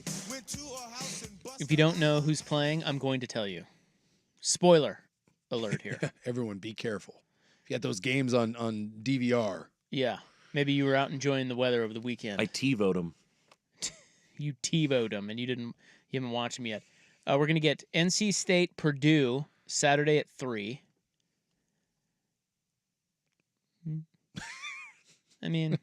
You get the bigs. Come on. I do. You get yeah. Zach It's a Edey 9.5 point spread, I think. You get, it's an interesting matchup. I'm interested because you got 7'3" Edey, who just, player of the year, this dominant guy. And then, you got, Burns, who's 6'8", 340, and he'll throw his big ass down there. I'm interested in that.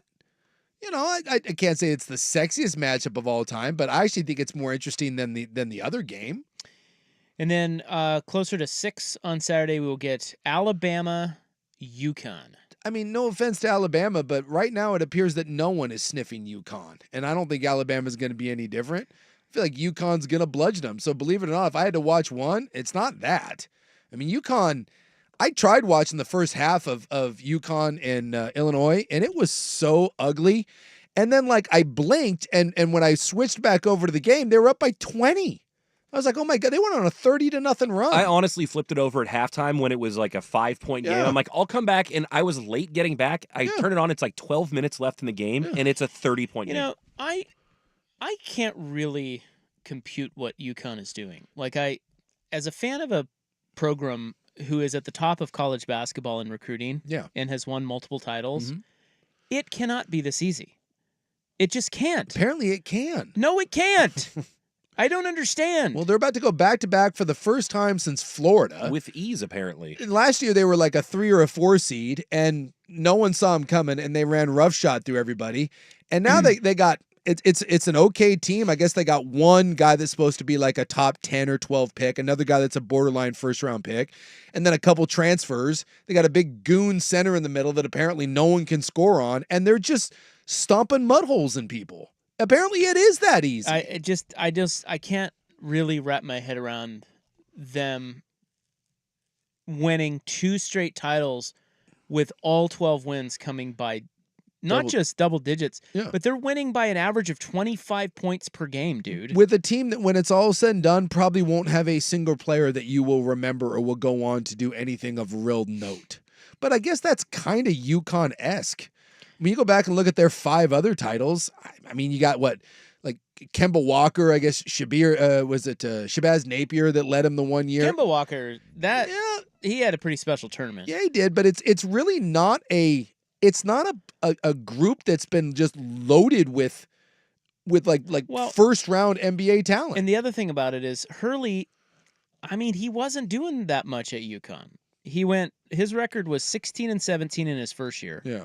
19-12, then he went 15-8 COVID year, and then 23-10, and lost in the first round, and boom! Now they've won 10 straight tournament games, all by double digits. Yeah, what the hell? Well, and it's weird that in a lot of places you would think that that start, especially at a place like UConn that has expectations, you wonder after those 3 seasons.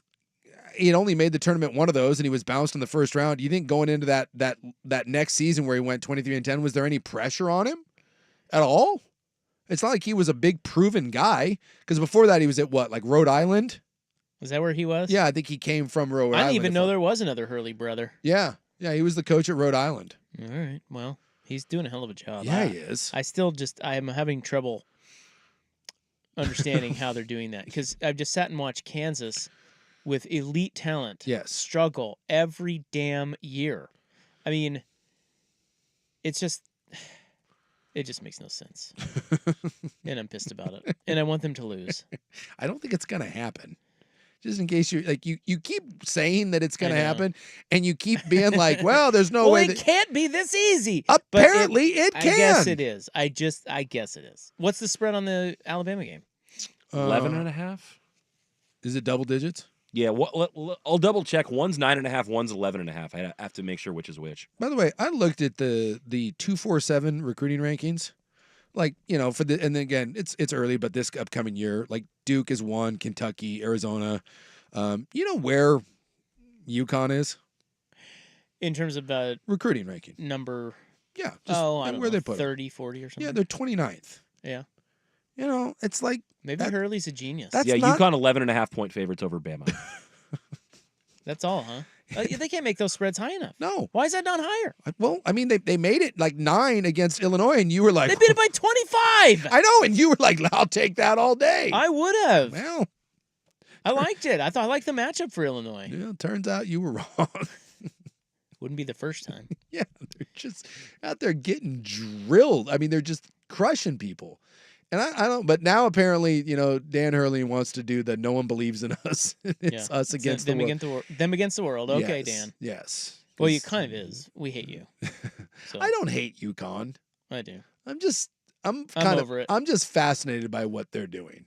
And when we're going to talk about UConn the same way we talk about Duke or Kansas or any of these other teams, because at this point, you should probably consider UConn one of those teams. Well, the other game, you're right, is much more interesting. Yes. And it was cool to see Duke lose, although they got lucky, dude. Shed getting hurt for Houston. Yeah. That was so massive. That changed everything. Bad break. For I think Houston was going to win that game with him. They were. Duke wasn't. I mean, Duke barely beat him anyway. Yeah. Even with Shed out. I just appreciated the fact that North Carolina State did us all a favor. And with Filipowski and his dumbass fouling out and then Duke going down.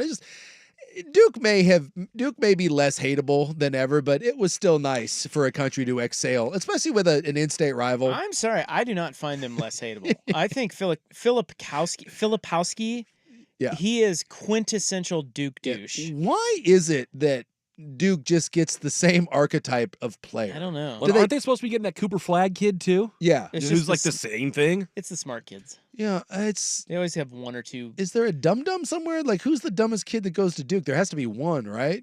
Has to be like one idiot. Can I also offer up that John Shires, you heard it here first. If he stays as their coach for a long time, he is going to be at Coach K levels of obnoxiousness. He's already like it's that. climbing. He just needs to win he's a that dash. guy. Yeah. He's like the white Duke kid that you hate. He was the player, and now he's the coach, and he's kind of, I don't know. I appreciate that. He was a little floor slappery when he played, so Yeah, he's hateable. I appreciate that you haven't let your hatred of Duke wane. I like that. I thoroughly That's enjoyed them losing. I think because we all did. Burns is great. Yeah. And 2, because I thought they got lucky with the Shed injury. Yeah. And they didn't look that great. So then to see NC State take them down, and Burns, that kid is fun to watch. He is. And he's great in interviews. He's got a big personality. He's like the anti Zach Edey. Like, everyone hates that guy all of a sudden for some unknown reason. And Burns is like the exact opposite of that. He's like America's favorite in this tournament. It's because he's a fat guy. As Americans, and they're an 11 seed. I still think it's because he's fat. If he it played, helps that he's on an underdog squad too. There is nothing that America loves more than the fat kid, because it gives that every dumbass that's at home right now shoving a double-decker KFC sandwich in his pie hole and hasn't seen his toes in 6 years. He's like, see, you may not like it, but that's peak athletic male performance right there. We love the big fat guy. Well, he's great. He's got great feet. And his game is, how would you describe his game? It's incredibly skilled below the rim game. I heard someone, it might have been, who said this? God, I want to give Charles credit. Barkley. I remember someone said Tim Donaghy. His game is very similar to Jokic's. Billy Idol. It doesn't really look fast, but the footwork is so quick and efficient. The passing vision's and really the good. passing vision, it's like a little Jokic-y. Yeah, it's like a below the rim, shorter, chubbier Jokic. Well, I heard a quote from him specifically that said, I grew up loving Hakeem Olajuwon and what he did, but God bless me with Zach Randolph's body, so I'm working with it. Yeah. Well, but that does a disservice to Zach, because Zach wasn't muscular, but dude, Zach wasn't 3 spins. I love how they list him at 270, by the way. Dude, you're 6'8", that's 270. Nice try, my friend. I don't think so. And he was a transfer? Put both feet on the scale and then we'll see. Oh, where did he transfer in from? I was asking you. I can't say that I know. Yeah, because the only way I know that is he was talking about it in his press conference. Like, I didn't even know if I was going to come here. He's old. He's from Winthrop. Winthrop. He started at Tennessee 2 years, and then 2 years at Winthrop, or 3 years at Winthrop, and now NC State. Well, as amazing and hard to wrap our head around what UConn is doing, as amazing as that is, it's equally stunning that NC State has done what they've done. Yes, because they were not going to the NCAA tournament. In the semifinals of the ACC tournament, where they won 5 games in 5 days, they were playing Virginia. They were down by 3 with 5 seconds left, fouled Virginia. An 87% free throw shooter for Virginia went to the line. He makes 1 and the game's over. And he hadn't missed both in a 2 free throw set all season. My man chumps both. Then North Carolina gets the ball with like 3 seconds left, hightail it down, and throw up a desperation 3 that banks in to send it to overtime, then win in overtime to go to the ACC final. Win, where they beat, was that Carolina that they knocked off? In that one? That sounds right. Who did they beat?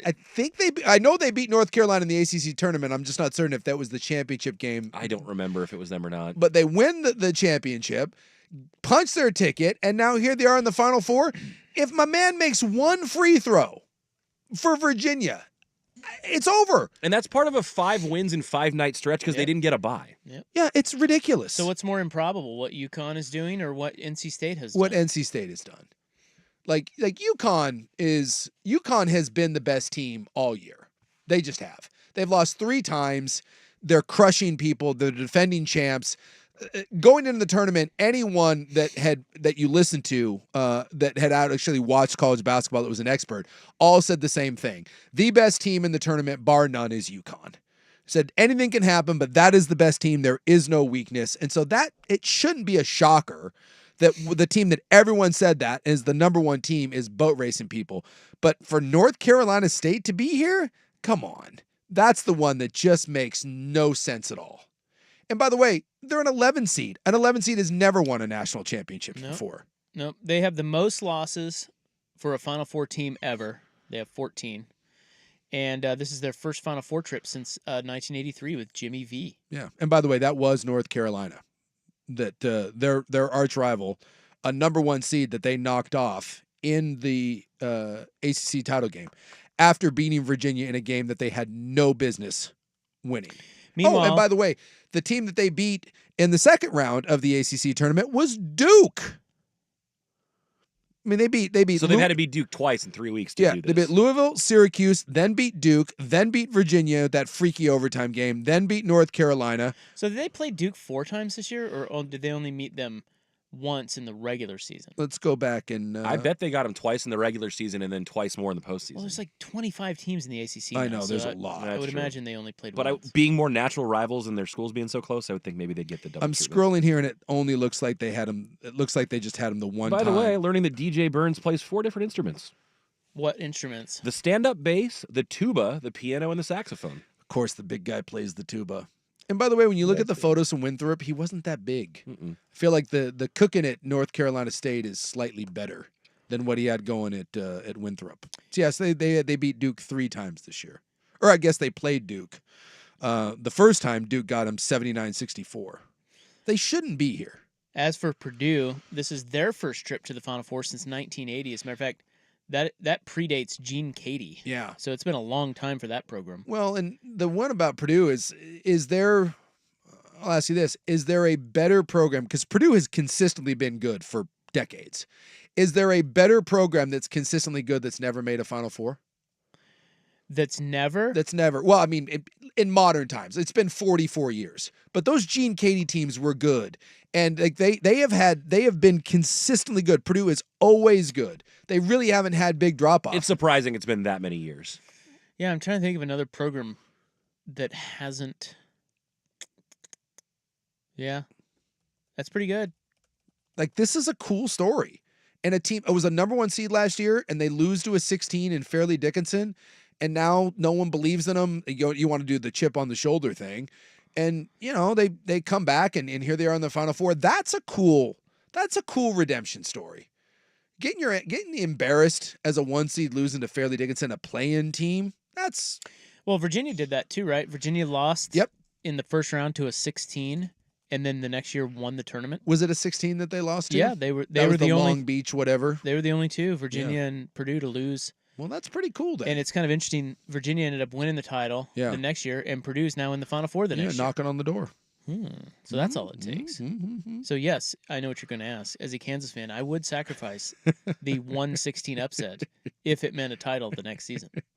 I would do that. You would do it. Let's do that. I'm looking through. So if you had to go back, so the last time We're turning off.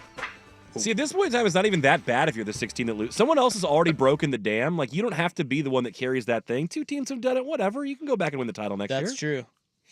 Very true. Like, I'm looking here, going back to 1980. It looks like they've only missed the NCAA tournament like 5 or 6 times since 1980. And they cannot get to the Final Four. Can't get to the Final Four. Yeah. I mean, and one of those years is COVID, so I limited. I just looked through their history. Wow. And yeah, because Gene Cady took over in 1981. And by the way, 2 of those were his first 2 years they went to the NIT. And they went to the finals. He took over the year after they went to the Final Four. A year after they went to the Final Four. They go in 79. Well, it said 80. Oh, yeah. So he took over he took over the year after. And then never got there. Nope, never got there.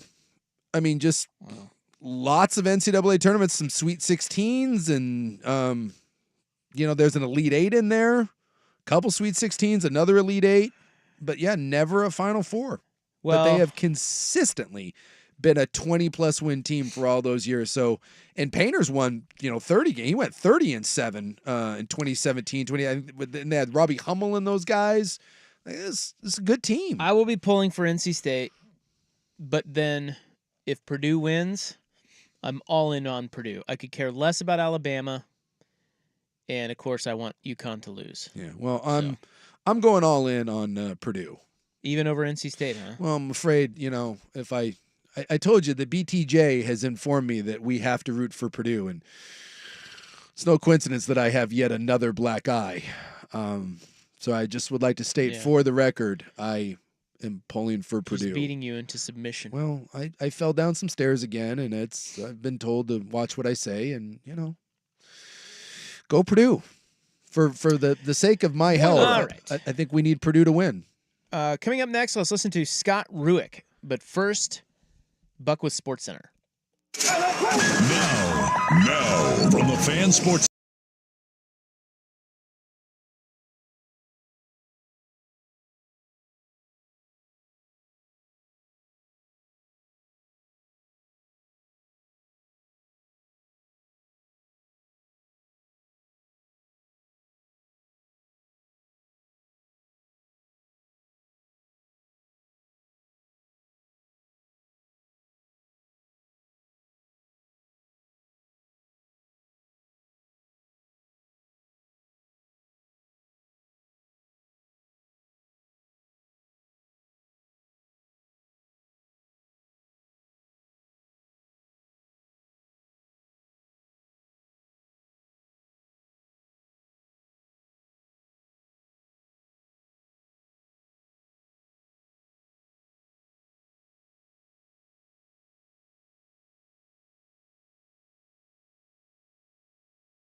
has not stopped at all.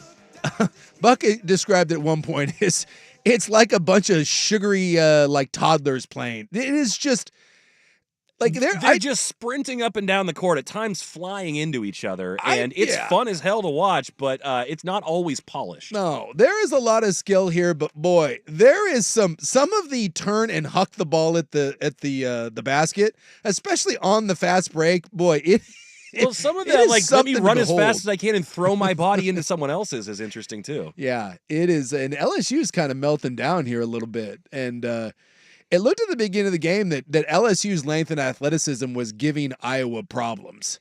And it kind of feels like it's gone the other way now, that Iowa's settled into a little bit of something, and LSU is kind of plenty of time still to play, but LSU's kind of hitting the panic button here, and Kim Mulkey looks like she's about ready to murder someone. She looks perplexed, for sure. Well, again, I think she still has time to go get an even more aggressive pantsuit and haircut and yell at some people in between the third and the fourth quarters. Yeah, the quarter thing is... Yeah, it throws me every time. It's interesting. I always... They play the same amount of time as the men's game. It makes way more sense because that's how professional basketball is played, too. We should just do it in the men's game. They play the same amount of time, but I always feel like it's they cheat less. you. I feel like it's less. I feel like the games are shorter. It always gets me because I'll look up and I'll see 2:45 left, and I'm like, oh my god, it's over. I'm like, wait, there's another quarter to play. I'm like, whoops. Well, yeah, because when it says second, if you're thinking in the men's mindset, you're thinking second half. The game's almost over, but no, the half's almost over in the women's sense. Would you like to hear from Scott Rueck? I did listen to Scott Rueck's post game comments. So let's. They went viral. They did go viral. Maybe that was just because he's a local guy. Well, he's a local guy, and I don't know if they went viral necessarily like around the country, but certainly here with everything that's gone on with Oregon State, and probably nationally because everyone knows what happened with the Beavs and the Cougs. I thought his comments were. I thought they were poignant. So they got beat. The Beavers, the Lady Beavs, got beat by the Lady Cocks. Yeah, they gave him a run though. It's a close game. 4-point game with a couple minutes left. And pulled away. Couldn't take down Don Staley and crew. No, and Beers got into some foul trouble and never really got going. And dude, South Carolina's good. They're perfect. You know, Oregon State, as you mentioned this on Friday, but worth repeating. The baseball program is phenomenal. Yep. The football program has had a lot of success the last couple of seasons. Yep, 2 top 25 teams. Women's basketball has been very good. Yep. And not too long ago, the men made a run to the Elite Eight. Elite Eight, yeah. I mean, it's a good athletic program. They care. Yes. Care more. They do. They do. And they invest what they can. But they're getting punted. In this case, the women's basketball program is now going to be a part of the West Coast Conference. Yep. Ugh. So I think this kind of did make national news because there was a lot of talk about, Rueck was saying, hey, I don't know what's going to happen after this season. We're going to the West Coast Conference. I may lose all my players. And a couple they might transfer out. And a couple of the best players, starting with Reagan Beers, they were like, I don't know. They were non-committal. I don't know what I'm going to do. And you can't blame them. And so then they lost, and here's what Rueck had to say after the game. It's my university, so I care. It's my mom's university. She's sitting back there. And so in this, I mean, it's hard hearing your school talked about the way it's been talked about, you know, and in a way devalued, you know, and clearly I don't see it that way. Coming back to my school and you know, creating a program that has the ability to fill a stadium or an arena and a coliseum, to turn a community and a region on its ear, kind of, has been a dream of mine. And we've done that, you know, and we've done it at the highest level. And we've gotten to this point a couple times now. And so what the value is, I don't know, but I know the timing of it's really great. You know, we've been drunk through the mud, and just like today, listening to you guys talk, you know, I don't see what y'all see. We're closer to Portland than Oregon is. Are we not? And so media, I don't know. All I know is Beaver Nation is awesome, and Oregon State is an incredible university. And it's an unbelievable home away from home for our students. And we can compete with anyone from there. And so I don't know what the value is, but I know that happened, and it's probably perfect timing for Beaver Nation. And it's been a joy of mine to put smiles on people's face, especially this year. Yeah, I don't really know what he was referring to there when he's saying we're closer to Portland than Oregon is. I think the idea is that they don't get the state love. Like, in all honesty, we all know that if you didn't go to one of those universities, Oregon has been the torchbearer for the rest of the state, especially in the city of Portland. And his point is, why aren't we a bigger deal in the main city? Like, we're closer to Portland, and yet we don't get the love. And well, a lot of it has to do with alumni. Yes. And where they are. Yeah. You know, I don't know what the numbers are. Are there numbers on Oregon State alumni in Portland? I would venture to guess there are more Oregon alumni than Oregon State. That I don't know. But I don't know. I'd be curious to see the numbers. Well, and I think some of this, too, is just a matter of Oregon State has always been viewed as the little brother. They just have, even though they've had tremendous success in their own right. And I think some of this is obviously coming from a place of, I'm not going to say fear, but uncertainty, because he has done a really nice job in building a great program there. And a lot of the sports have. And there's a real possibility here with the transfer portal being open that he loses his 3 best players that are all should be. That team is actually a young team. I mean, it's made up mostly of sophomores and juniors, and their 3 best players are all underclassmen. And when asked about, what's going to happen next year, all 3 of those players all kind of did we'll see what happens. And so I think if you're Scott Rueck, I think that's the fear, is through no fault of your own. And I couldn't blame those players if they go to greener pastures, and they're going to be sought after. You have 2 all Pac-12 players. You have the 6th, woman of the year in the conference. That's, if that happens, that's just another body blow to a program that didn't do this to themselves. And I feel for him. I absolutely feel for him. Yeah, I agree with you. And it sounds to me like Rueck, I kind of like what he said there. Yeah. He's like, look, it was especially good this year to kind of rise up and shut everybody up. But does it feel like almost that he kind of knows what he's up against? Well, yeah. I mean, but he's still there. He's still there. Well, and I'll ask. I mean, he can say all he wants about it being, and I have no reason to not to disbelieve him, right? To doubt him. But in light of everything that's going on, how long is he staying? Well, he's done a hell of a job there. If Louisville comes calling, I don't know. Like if another big powerhouse program comes, let's say that his three big the 3 big guns. What is it? The Von Olfenhofen, yep. And then Tamia Gardner and Reagan Beers. Mm-hmm. Let's say, God forbid, he loses his 3 sophomores that led him to the Elite 8, and they leave and go to, one transfers to LSU, one transfers to UConn, and one transfers to USC. And someone comes calling a major program. And Tennessee's open. Tennessee's open, and Tennessee offers him a $1 million raise. Ooh. Is anyone going to fault him if he goes? No. And so it's same just with Jonathan Smith. Exactly. It just sucks. It sucks because they didn't do this. And so when I hear him talking, yes, he's making an impassioned plea, but it also to me sounds like a guy that this sounds like when Dickert was talking in the middle of the year last year at Washington State. That, yeah, you don't know what's going to happen, but boy, it sure feels like in my mind that he's saying, I got a good idea what's going to happen and I don't like it. And I don't blame him. And hopefully they can keep the NIL money and that those girls decide to stay and he stays. And it's not like the West Coast Conference is bad. Gonzaga was a 30 win team this year. And I'm just surprised they ended up in the West Coast Conference. Like the Mountain West is a really good conference for basketball. And I think that's eventually where this is heading anyways. Just surprised me that you didn't find a better landing spot. Maybe there were just better terms with the travel and everything with the West Coast Conference. All right, up next, a puzzling move by one coach we'll get to today. It is 5:53 on The Fan. It's time for a Ducks Report, the inside story on Oregon athletics, brought to you by Mods PDX. The future of building is here. All right, Buckley has super hot coaching. Running back coaching news. Staff there news. It is. I don't know if you want to call it a turncoat, but running backs coach Carlos Laughlin leaving Oregon for now in-conference rival Ohio State to Oh, be their my- running backs Oh, no, coach. whatever will God. they do? Yeah.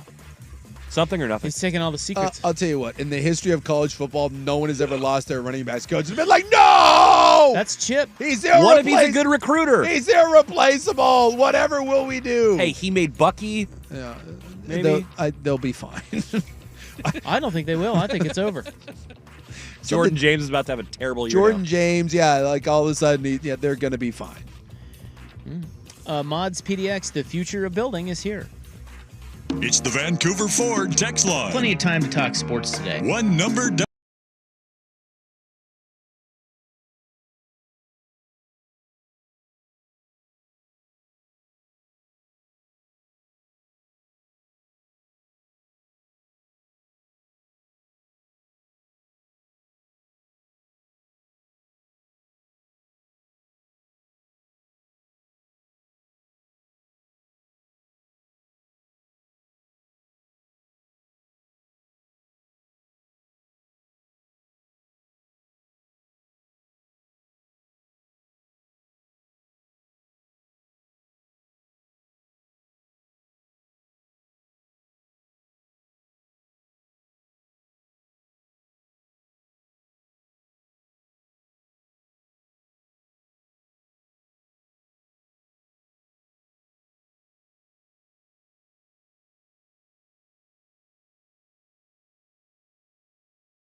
Fashion, she has fired up her team for the fourth quarter, and Iowa's lead is down to 6 over LSU. Yeah, you knew they were going to make a run. 69-63. I think Iowa was up.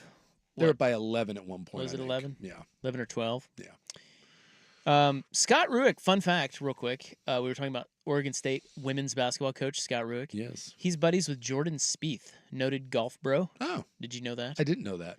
I didn't either until Buckley told us that. Yeah, I learned this. I actually produced a Beavers TV show for about a year when I was. Can I say my favorite part about Ryan Buckley is there's always some sort of, I worked on a TV that he had this weird. Well, he used to go to Steph Curry's house. He had this weird life that before us that led to like the 7 Degrees of Ryan Buckley. What was the Steph Curry show? Was his wife's cooking show or something? Yeah, I did a monthly Warriors magazine show for 4 seasons, and it was before he had really blown up.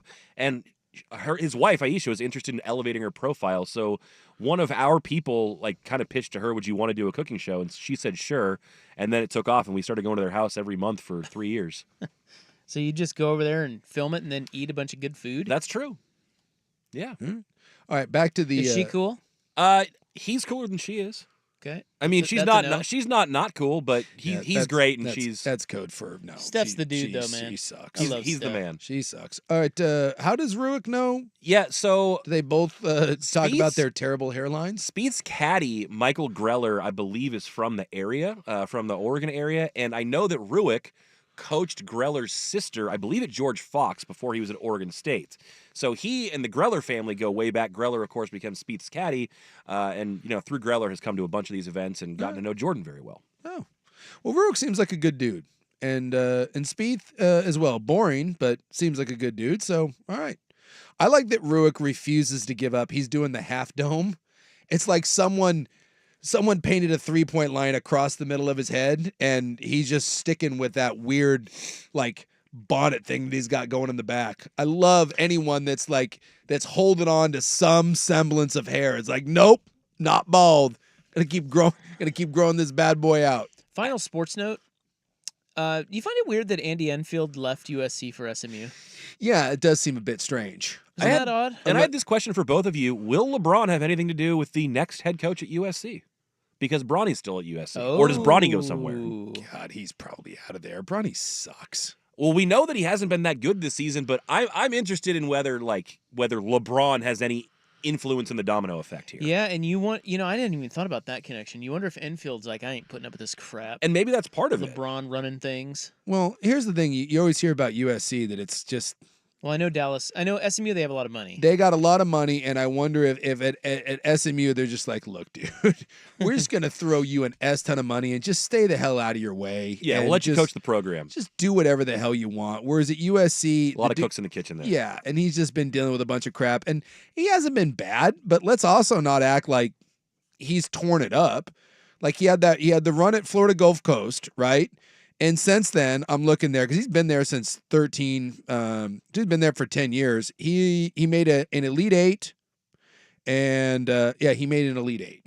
He said 1 year. Yeah, I bet you USC fans, I would imagine they're happy, right, that he left, and maybe he was forced out. And I wonder if it was one of those where the writing is on the wall, and he looked at his team next year. He's going to the Big Ten, like Chip. And he's just like, look, I know where this is ending, and my name is still a decent name, and SMU will give me whatever the hell I want, and unlimited NIL budgets. Hey, moving to Dallas.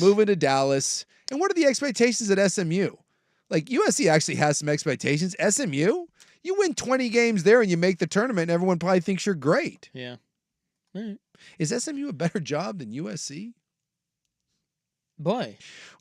Well, they're moving to the ACC, right? They're moving to the ACC. So that's the same as like USC in the Big Ten. Yeah. Just I'm trying to think of when's the last time USC basketball. They might be more committed. Yeah, when's the last time USC basketball was really relevant? Ever? Well, they had one pretty good team with Bibby. Henry Bibby was their coach. Bibby. Yeah, I remember occasionally they get big recruits, but I don't know. I think of USC basketball and it's the two thumbs. Meh. Like who was on that Elite Eight team that they had? What year? 2020. Oh, that was the big guy, Mosley. The twins, the Mobley twins. The Mobley, yeah. Or Mobley. Evan Mobley, right? Yeah. All right. Yeah. Outside of that, you go back to you do some OJ Mayo talk. I was wondering that. I'm like, did he go there? He went there, right? Yeah, Mayo. Mayo They paid him a bag of cash and they got nothing out of it. Yeah. Tim Floyd. Before that, Bibby had Wasn't that the story where Tim Floyd never met OJ Mayo? Yeah. So again, OJ Mayo was the #1 recruit in high school. And if I remember correctly. And he was like the #1 recruit of the last 10 years. He was a big deal. And if I remember correctly, the story went something along the lines of Tim Floyd did not even bother recruiting OJ Mayo because he knew he didn't have a shot. And you never got to talk with OJ Mayo. He had all these handlers, and so he assumed it was a non-starter. And towards the end of the recruitment, someone called Tim Floyd and said, "Hey, would you like OJ Mayo?" And Tim Floyd was said, "Huh?" He said, "Do you want OJ Mayo to come play for you?" And Tim Floyd was like, "Well, yeah." And he goes, "Cool, we'll call you." And Tim Floyd's like, "Well, should I talk to him?" And he's like, "No, we'll call you." And then OJ Mayo or someone connected to him called him and was like, "I'm coming." Tim Floyd had never met him, had never hosted him, didn't nothing. even recruit him. Didn't even recruit him. And OJ Mayo was like, "I'm just coming to USC." Somebody at SC found a bag man and said, "We can make this happen." That guy, Mayo, was ahead of his time. Yes, he was. You know, that was like the OG. That's all they do now. It's like, "Hey, I want to come there. How much? How much you willing to pay me?" Well, it's crazy that everyone knew that story, but yet we're all going to bag on Reggie Bush for taking a couple $100,000 from that Lloyd Lake guy. By the way, the Henry Bibby USC teams Yeah. were not that good. No. But they did make an Elite Eight with Brian Scalabrine. Oh, okay. 1 year. So I forgot Scal even went there. So I don't know. I just asking, is the SMU job actually a better job? Well, I'm currently doing some digging on that. You know, Larry Brown was at SMU. Yeah. Matt Doherty was at SMU. Dave Bliss coached at SMU. Did he really? Before the murder for hire and all that? I think before Baylor. I would hope so. Yeah. Before he covered up murder? Oh, yeah. I guess he never coached again, did he? No. Yeah. Well, actually, I think he went I to think he did coach again. Yeah, I think he went to like a high school Christian academy. It might have even been a collegiate, like NAIA Christian. He got another gig that was based in faith, and then he sold a book. Yeah, he went to Jesus. From the year 1967 to now, SMU has been to the NCAA tournament 6 times. Well, so the track record, again, this goes back to my point of the expectations. 6 times in 60 years. Probably pretty low. Good grief. And yes, I'm reading through here, and yes, OJ Mayo indeed informed. The assumption was that he was going to Cincinnati and Bob Huggins. And then out of nowhere, which also makes so much sense for the #1 recruit in the entire country. He's done, right? Huggins is out of there. Yeah, they boot him. Well, he had another DUI. That was like his 3rd one. Yeah, that was after he dropped a bunch of derogatory F-bombs on that radio show he played. Right. And they said that they had a 0 tolerance policy, and then he got caught with a. God, what a mess that guy was. Well, you know. I think he might have dried out, though. He looked pretty good because they showed him in the stands of the game recently. Yeah, he was much thinner, wasn't he? We got to go. The club is coming up next. How many people have to die at a skydiving facility before you... 1. Only 1. Okay. That should be the number. 1 and you 1 can't only. You can't justify 1. Be like, 1. well, you know, Rob, it was 1. And you know that little sign, the number of days since someone died? That number better start with like, let's just say that's like a 6-digit number. All right. That kicks off the club next on The Fan. No. Strong no. Have you filed an auto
on the sideline. There's someone in like lavender pants. They have a whole Easter egg panel there. Boy, it is something else over there. I think Mulkey requires it like she requires 37 pieces of flair. I had the same thought, yeah. Like the guy goes to put on like a normal like suit jacket. She's like, whoa, whoa, whoa, whoa, whoa. You need at least 6 more patterns on that jacket, sir. You get your ass in that vest. You take that jacket off and make that vest sparkle. I want someone to break out a bedazzler. And by the way, yeah, this could get. I'm interested to see because it looks like Iowa's going to close this thing out. They're up by 12 now, going to the free throw line to make it 13. Caitlin Clark has like 39. She has 37. She's got 37. I'm kind of waiting to see if we get some, because LSU, to be fair, there was a lot of trash talking last year, and LSU and Angel Reese gave it to Iowa and Caitlin Clark pretty good when they closed them out. I want to see if Iowa does this back to LSU and what the response is, because this could get pretty chippy because this is done. LSU, I think, has accepted their fate here. Caitlin, 13 of 29, 9 of 20 from 3, 37 points, 11 assists, 7 reebs. She just tried to hit like an FU heat check dagger 3, but it went off the back iron. I'm interested here to see how this goes. And yes, look at that sideline. There's a turtleneck here involved. Boy, I need to do some more digging into the LSU coaching staff and what's happening here. Look at that vest situation. And I want to know about the long-haired checkered suit bro with the chain. What has he got going on? Yeah, he doesn't really do anything. I don't know. But he has a very prominent spot on the bench. He does have a prominent spot. He's, you would think that there would be some form of uniform sort of one color scheme. I get Mulkey, although she's wearing green, you would think that there would be more of an LSU color. The purple vest at least makes sense, but she's going with the bright green for some reason, like she killed and skinned Kermit the Frog. I gotta be honest, I don't mind it. I don't mind what they're doing over there. You like it? Look at Jason Sudeikis in the Why is he there? He's a KU boy. Yeah, he's a Kansas guy. And all of a sudden he's on board. Oh yeah, he's doing the face the John Cena. You can't see me. If Iowa had any sort of foresight here, they would have brought out the real John Cena at the end of the game for Cena to do the "You can't see me." That ties a tournament record, by the way, 9 threes. That's why she chucked that shot. She's trying to get. I was trying to break. She's trying to get to 10. Yeah, she knows. 2 minutes left. Yeah, this is. Up 10. You imagine if they gack this one away because she just goes down and starts chucking horrible threes. I have skydiving news, which we'll get to coming up next. It is 6:16 on the Fan. The home of Dirt and Spray. I'm Dirt. Shaden's going to join him on the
outfit. It was just a dude that like owned a plane and did it a bunch, and it was like his own equipment. And I was like, yeah, no. And he just shoves you out of it? Everything looked like it was from. He doesn't go with you? It's not a tandem thing? It's you just go on your own? No, you're with someone, but like the plane and everything, the shoot, it all looked like it was from 1984. And I'm like, yeah, no, it's not happening.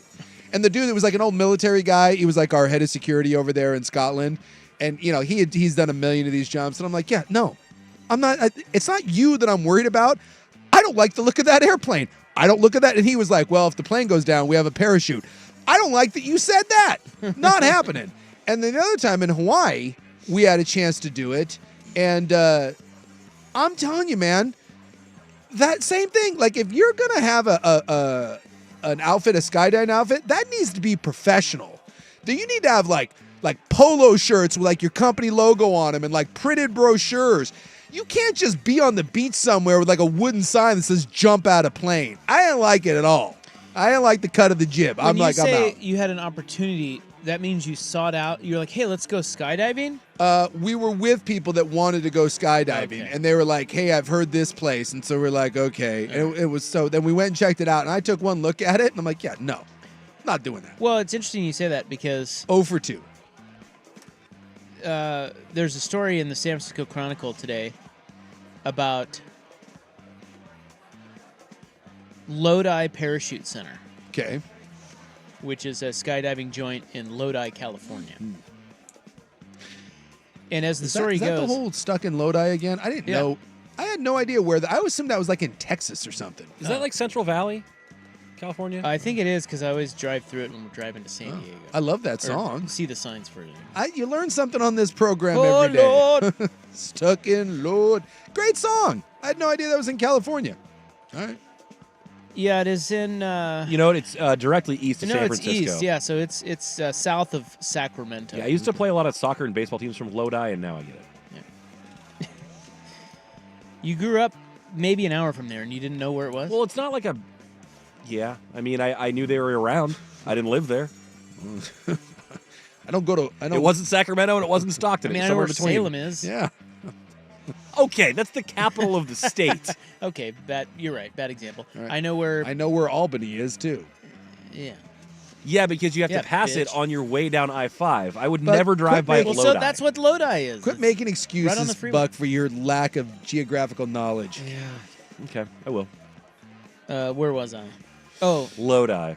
Well, and I think skydiving. the thing about it is there really isn't much regulation over the skydiving outfits. That's a little alarming. Just off the top. Well, there's no state or federal agency that oversees it. This is why I take the bold step of looking at something and making a snap judgment. Like the FAA, apparently it kind of falls under their jurisdiction, but this story says that they don't really investigate to determine the cause of. They just say, "Oops," something going wrong. Or what happened. So this woman shows up with her 2 kids. They're celebrating high school graduation. They're getting ready to go off to college, and the 2 boys want to skydive. Sure. And they go to this outfit in Lodi, and the mom is now saying, in hindsight, it was really it was like what you were saying. She was saying it was really kind of ragtag, Yeah. and the first kid was tandem diving with this guy from South Korea who didn't even speak English. I guess he just moved to the U.S. Now I don't like it. And they just hired him, and he didn't have much experience, and they had a videographer and everything, and they whisked him away to this training thing, or like to get him all harnessed up and everything. Yeah. And she said that was really rushed. It felt really rushed and forced, and she didn't have a good feeling about it. Hold on, I'm gonna sneeze. See, this goes to my theory, by the way. Bless me. What you're saying. I believe on vacation or special times like this, we ignore common sense.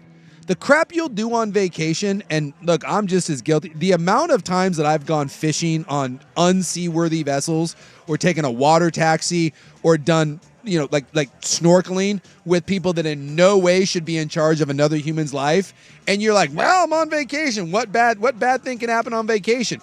Lots of bad things. Yeah, it's a weird mentality where I think because everything is outside of your norm and your routine, everything is supposed to feel a little bit different. And then when something feels off with that. If you were at home, it would feel off, but in a place where everything's going to be different anyways, you're like, They weren't on vacation. They were celebrating a high school graduation. Yeah, but that's my point. Is like they're going to celebrate it. I don't know. It's like the unique special events. When you have a bad feeling in your stomach about jumping out of an airplane, maybe don't do it. So she's waiting for them to come back. Sure. And she sees two people come up over the horizon from the landing area, and it's not her sons. That's not good. They died. Both? Both. Oh my God. And as a matter of fact, the day before, she said they were joking about their chutes not opening. Well, I guess the Korean guy. I'm sorry. Only one of the boys died. When I said both guys, I meant the South Korean, the tandem jumper that he was with. Yeah. He died. He died. With one of the boys. The other boy landed fine. Okay. So apparently, this lady comes to find out after, because there's really, like I said, there's no like jurisdiction overseeing. Look, we're really going to look into this for you, lady. Yeah. Okay, I know your son died. We're really sorry. We're going to make sure this doesn't happen again. So she had to kind of go to the media to find out what the hell's going on with this place, and lawsuits and everything. Long story short, is there not a Yelp review?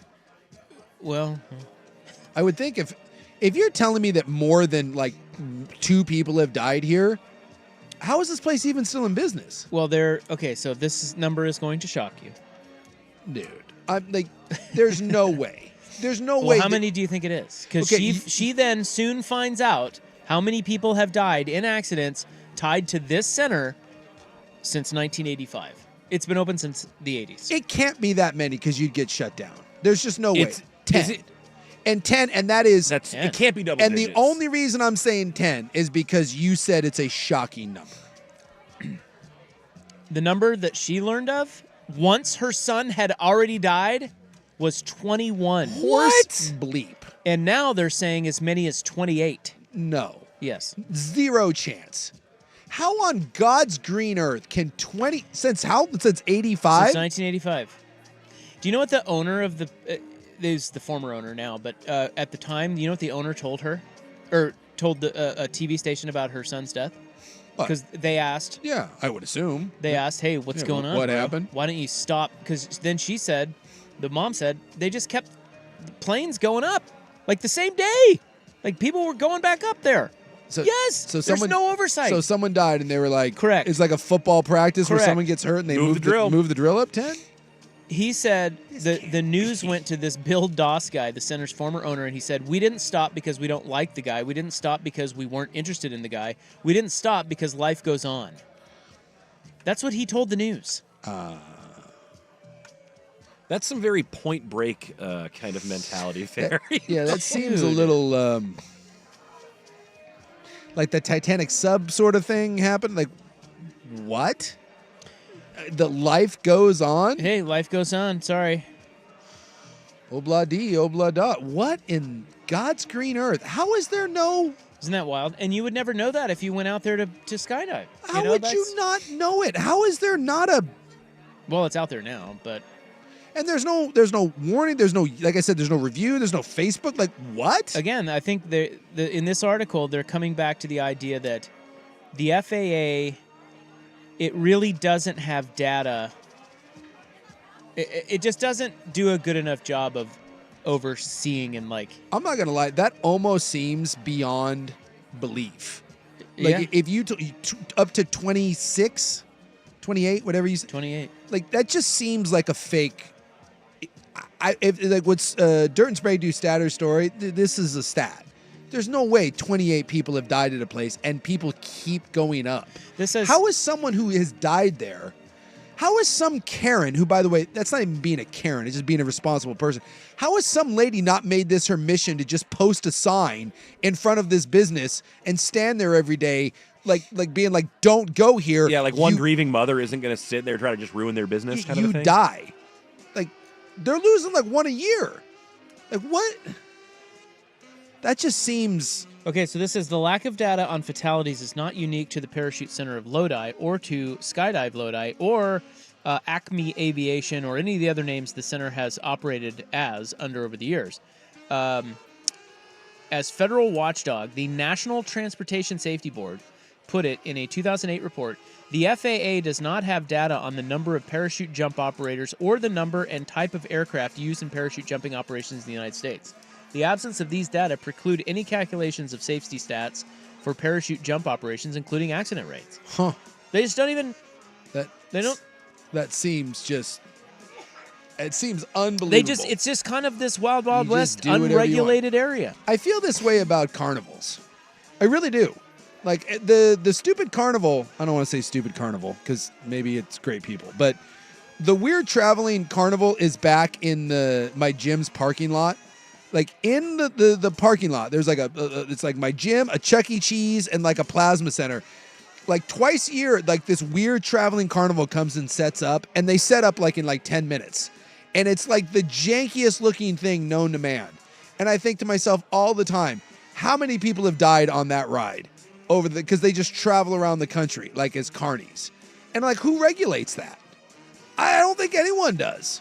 I think it's the same sort of thing. Loopholes, man. Loopholes. So the National Transportation and Safety Board has repeatedly criticized what it has called as insufficient regulatory framework around skydiving. But, so there was a plane in Hawaii that killed 11 people. It was a skydiving plane crash. This was in 2019.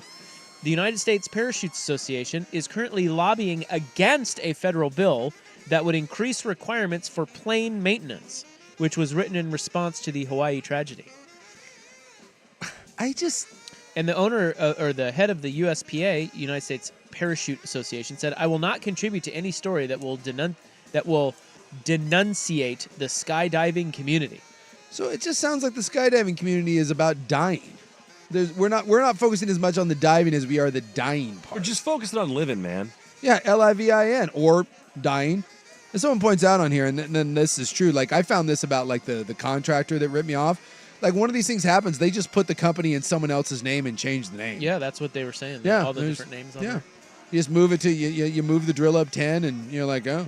So it says the FAA and the USPA rely on self-regulation from within the skydiving community for most training and operational requirements. USPA has no obligation to anyone concerning his or her skydiving activities. I mean, think about that. Wow.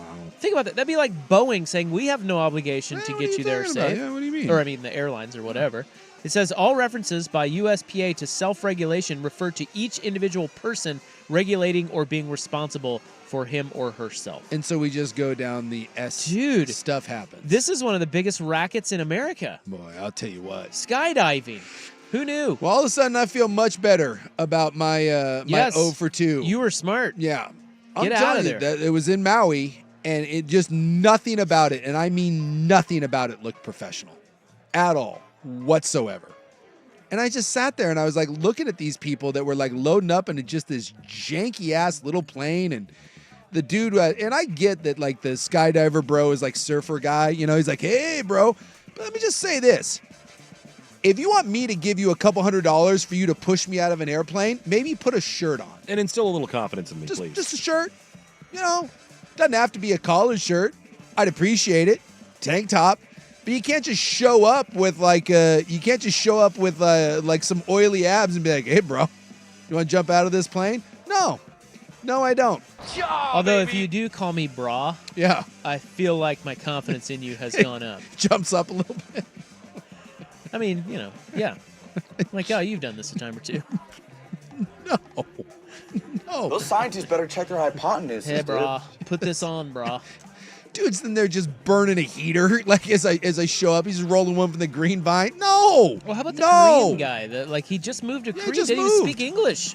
Yeah, you can. Yeah, go ahead. Just tandem jump with people. You're fine. God.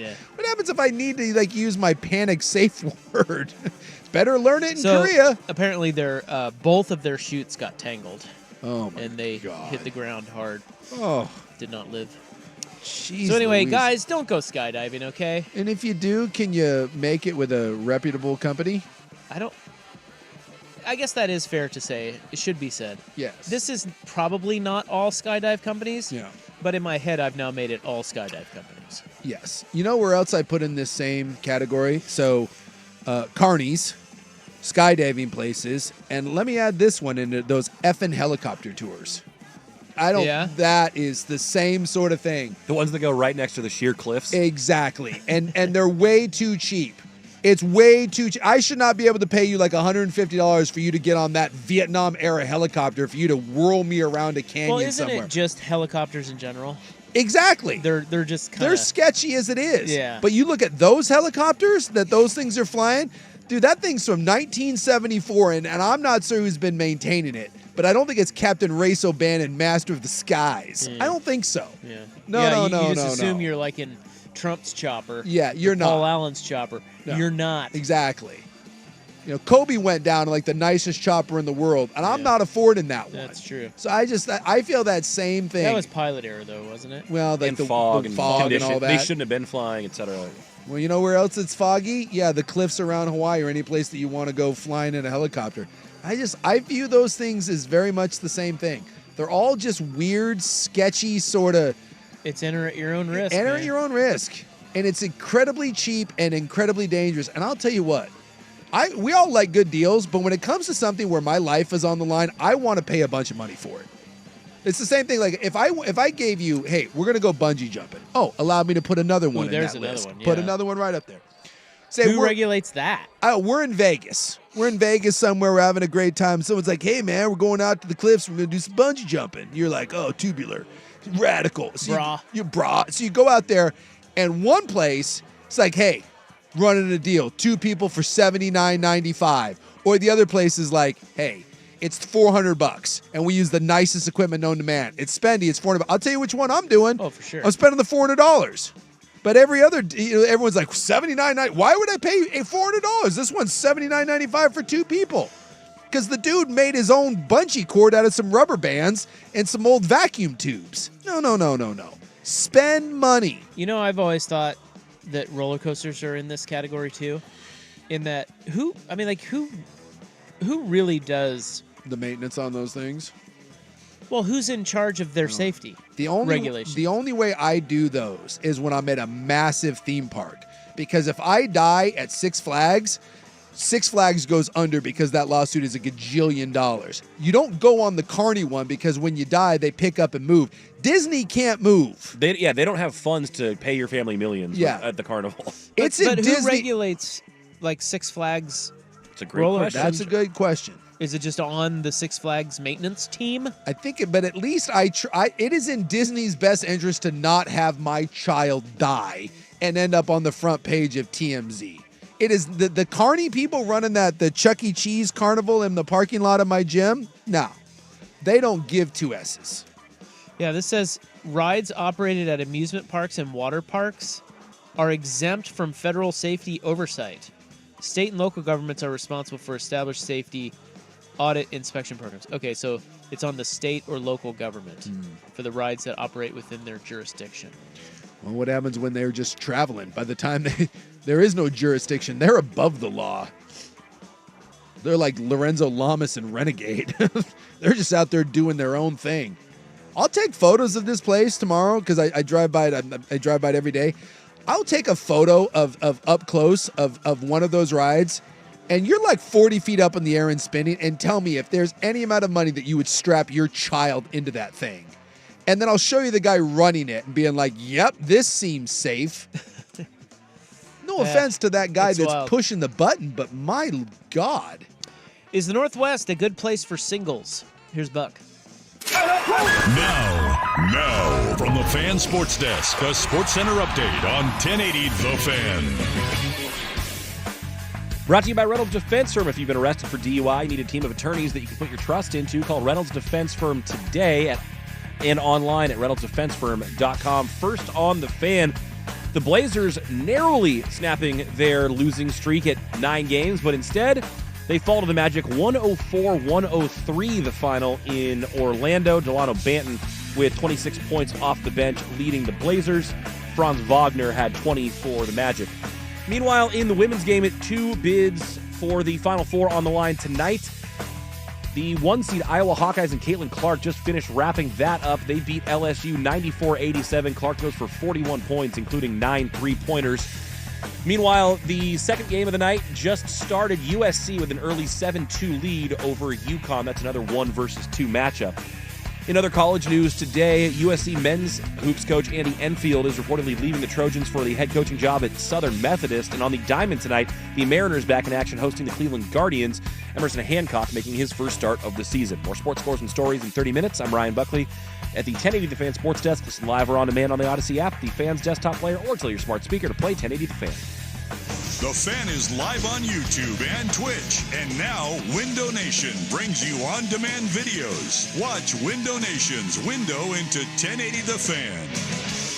Yeah, Window Nation, weather impacts your windows. Hot days, cold nights, they can cause caulk to crack.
venue, and I don't know where that is.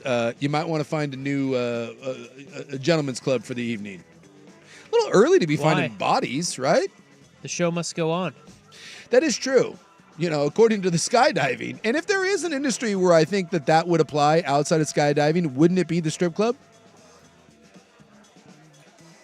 Where is that? Is that? I don't know. The Venue Gentlemen's Club? It's over off of 205 and Stark. No, well. By Panda Express. Well. And to Olive Garden. Well, you head over and you get yourself some orange chicken and then maybe some breadsticks, and maybe by then they will have cleared the body from the parking lot. I'm just saying, I don't know. Well, look, the body doesn't affect me. I know No, that's but insensitive, but it does appear that they've got the parking lot roped off with that yellow tape, and you know, I'm not certain how you're gonna. Yeah, you know, and all that. Bunch of dancers standing outside, smoking on cigarettes. You know, just another night at the venue, I guess. Smoking on cigarettes. Yeah, you just walk by. There's one down on, I forget what it's called, but there's one like right off of Burnside, like when you're leaving Kells. It's just, it's such a weird, I think it's a strip club. Either it's you're talking about Dante's. No. It's across the street from, it's on the other side. It's on the other side of Burnside. It's the north side. It's called like the X or something or other. And there's like a little patio out front, and there's always just a bunch of randos like in lingerie smoking heaters like at any time of the evening. And they're lingerie, huh? Yeah, and they're trying to they're trying to get you to come in, but look, it's maybe not the best advertisement in the world, if you know what I'm saying. Why? I think that's great advertising. Man, when I'm leaving Kells and I'm walking over to like your car, I often pass by that spot and was intrigued by what's happening out in front of that place. See, I always get frustrated. Like, I would never go into these places, but, you know, like we've talked about before, we have Pussycats. Yeah. Over off of Barber. And then it's like right there. It's you have the same G-spot. Yeah. And yet you never see anyone go in and out of there. No. And you don't know what it's like a grab bag. Like, I'd rather see what I'm getting into. Well, maybe they could have a cigarette outside and let me drive by. I think they've got that going. And then perhaps I would be like, oh. There is a place also called, on my way to my buddy's house, it's called like Exotic Tan, and they sit out front on the stoop and smoke. It's right there at a stoplight, like on Division. And it is one of those places, and they are often out front on the stoop. It's like an old house that they've converted. Oftentimes you're at the light, you look over there, and it's an interesting group of women, and they're always sucking down a heater. Hot? An interesting group of individuals. I will say that. I don't know what is exotic about the Exotic Tan, but it's interesting. Is the Northwest a great place for singles? Wallet Hub ranked the best and worst states in 2024, and the Pacific Northwest is right in the middle of the pack. Oh, all right. Oh, man. Oregon, 23rd on the list. Washington, 20th. What makes it attractive to be a single? Each of the states was graded on things like the number of single adults, the gender balance of singles, dating opportunities, costs, and more. Portland was ranked number 10 in the country as one of the best cities for singles, and Seattle, number 1. Really? That's bullshit. Seattle? No way. See, if you would have told me, if you would have just asked me, like, single guy, where do you want to live? I wouldn't think Portland or Seattle would be on the list. You immediately think warm weather location, don't you? Yeah. No way. And let's be honest, too. If you're in Portland, you better like the Whites. That's right. If you're a fan of ethnic variety, get ready to be disappointed. So when it came to the best states for singles, Florida, Texas, and California led the pack. Well, of course. Yeah. It's like fish in a barrel. It's like college football recruiting, California, Texas, and Florida. Yeah, duh. And the worst state, West Virginia. Yeah. I'll never forget the Dude, I bet that is rough. The Wonderful Whites of West Virginia, that documentary they made about the Whites. I'll never forget the guy who's like, Boone County is where the Whites, which are like this legendary redneck white trash family. He goes, you want to hear the Boone County mating call? And he takes a bottle of pills and rattles. Ain't nobody got time for that. I will never, ever forget that. Just rattle some oxy. All right. Yeah, West Virginia, that's not a shocker. We're in the middle of the pack. Yeah. All right, we wrap it up next on The Fan. Thanks to George McCoy at Warren Allen Attorneys at Law and our fan listeners. Fan madness at X-Golf Vancouver and X-Golf Tualatin was a hole-in-one. We love your support. Thank you. Thank you. To support us in drinking on the company dime. Injuries and missing work ruining your day? Call George McCoy at warrenallen.com. He'll make them pay. Thanks for joining us for our annual Fan Madness basketball parties at A and X-Golf with Portland's sports leader, 1080. It was electric. The Fan. Looking for the best deal in car audio? There's just 1 week left to save at the Car Toys 37th Birthday Bash. Celebrate 37 years of car audio excellence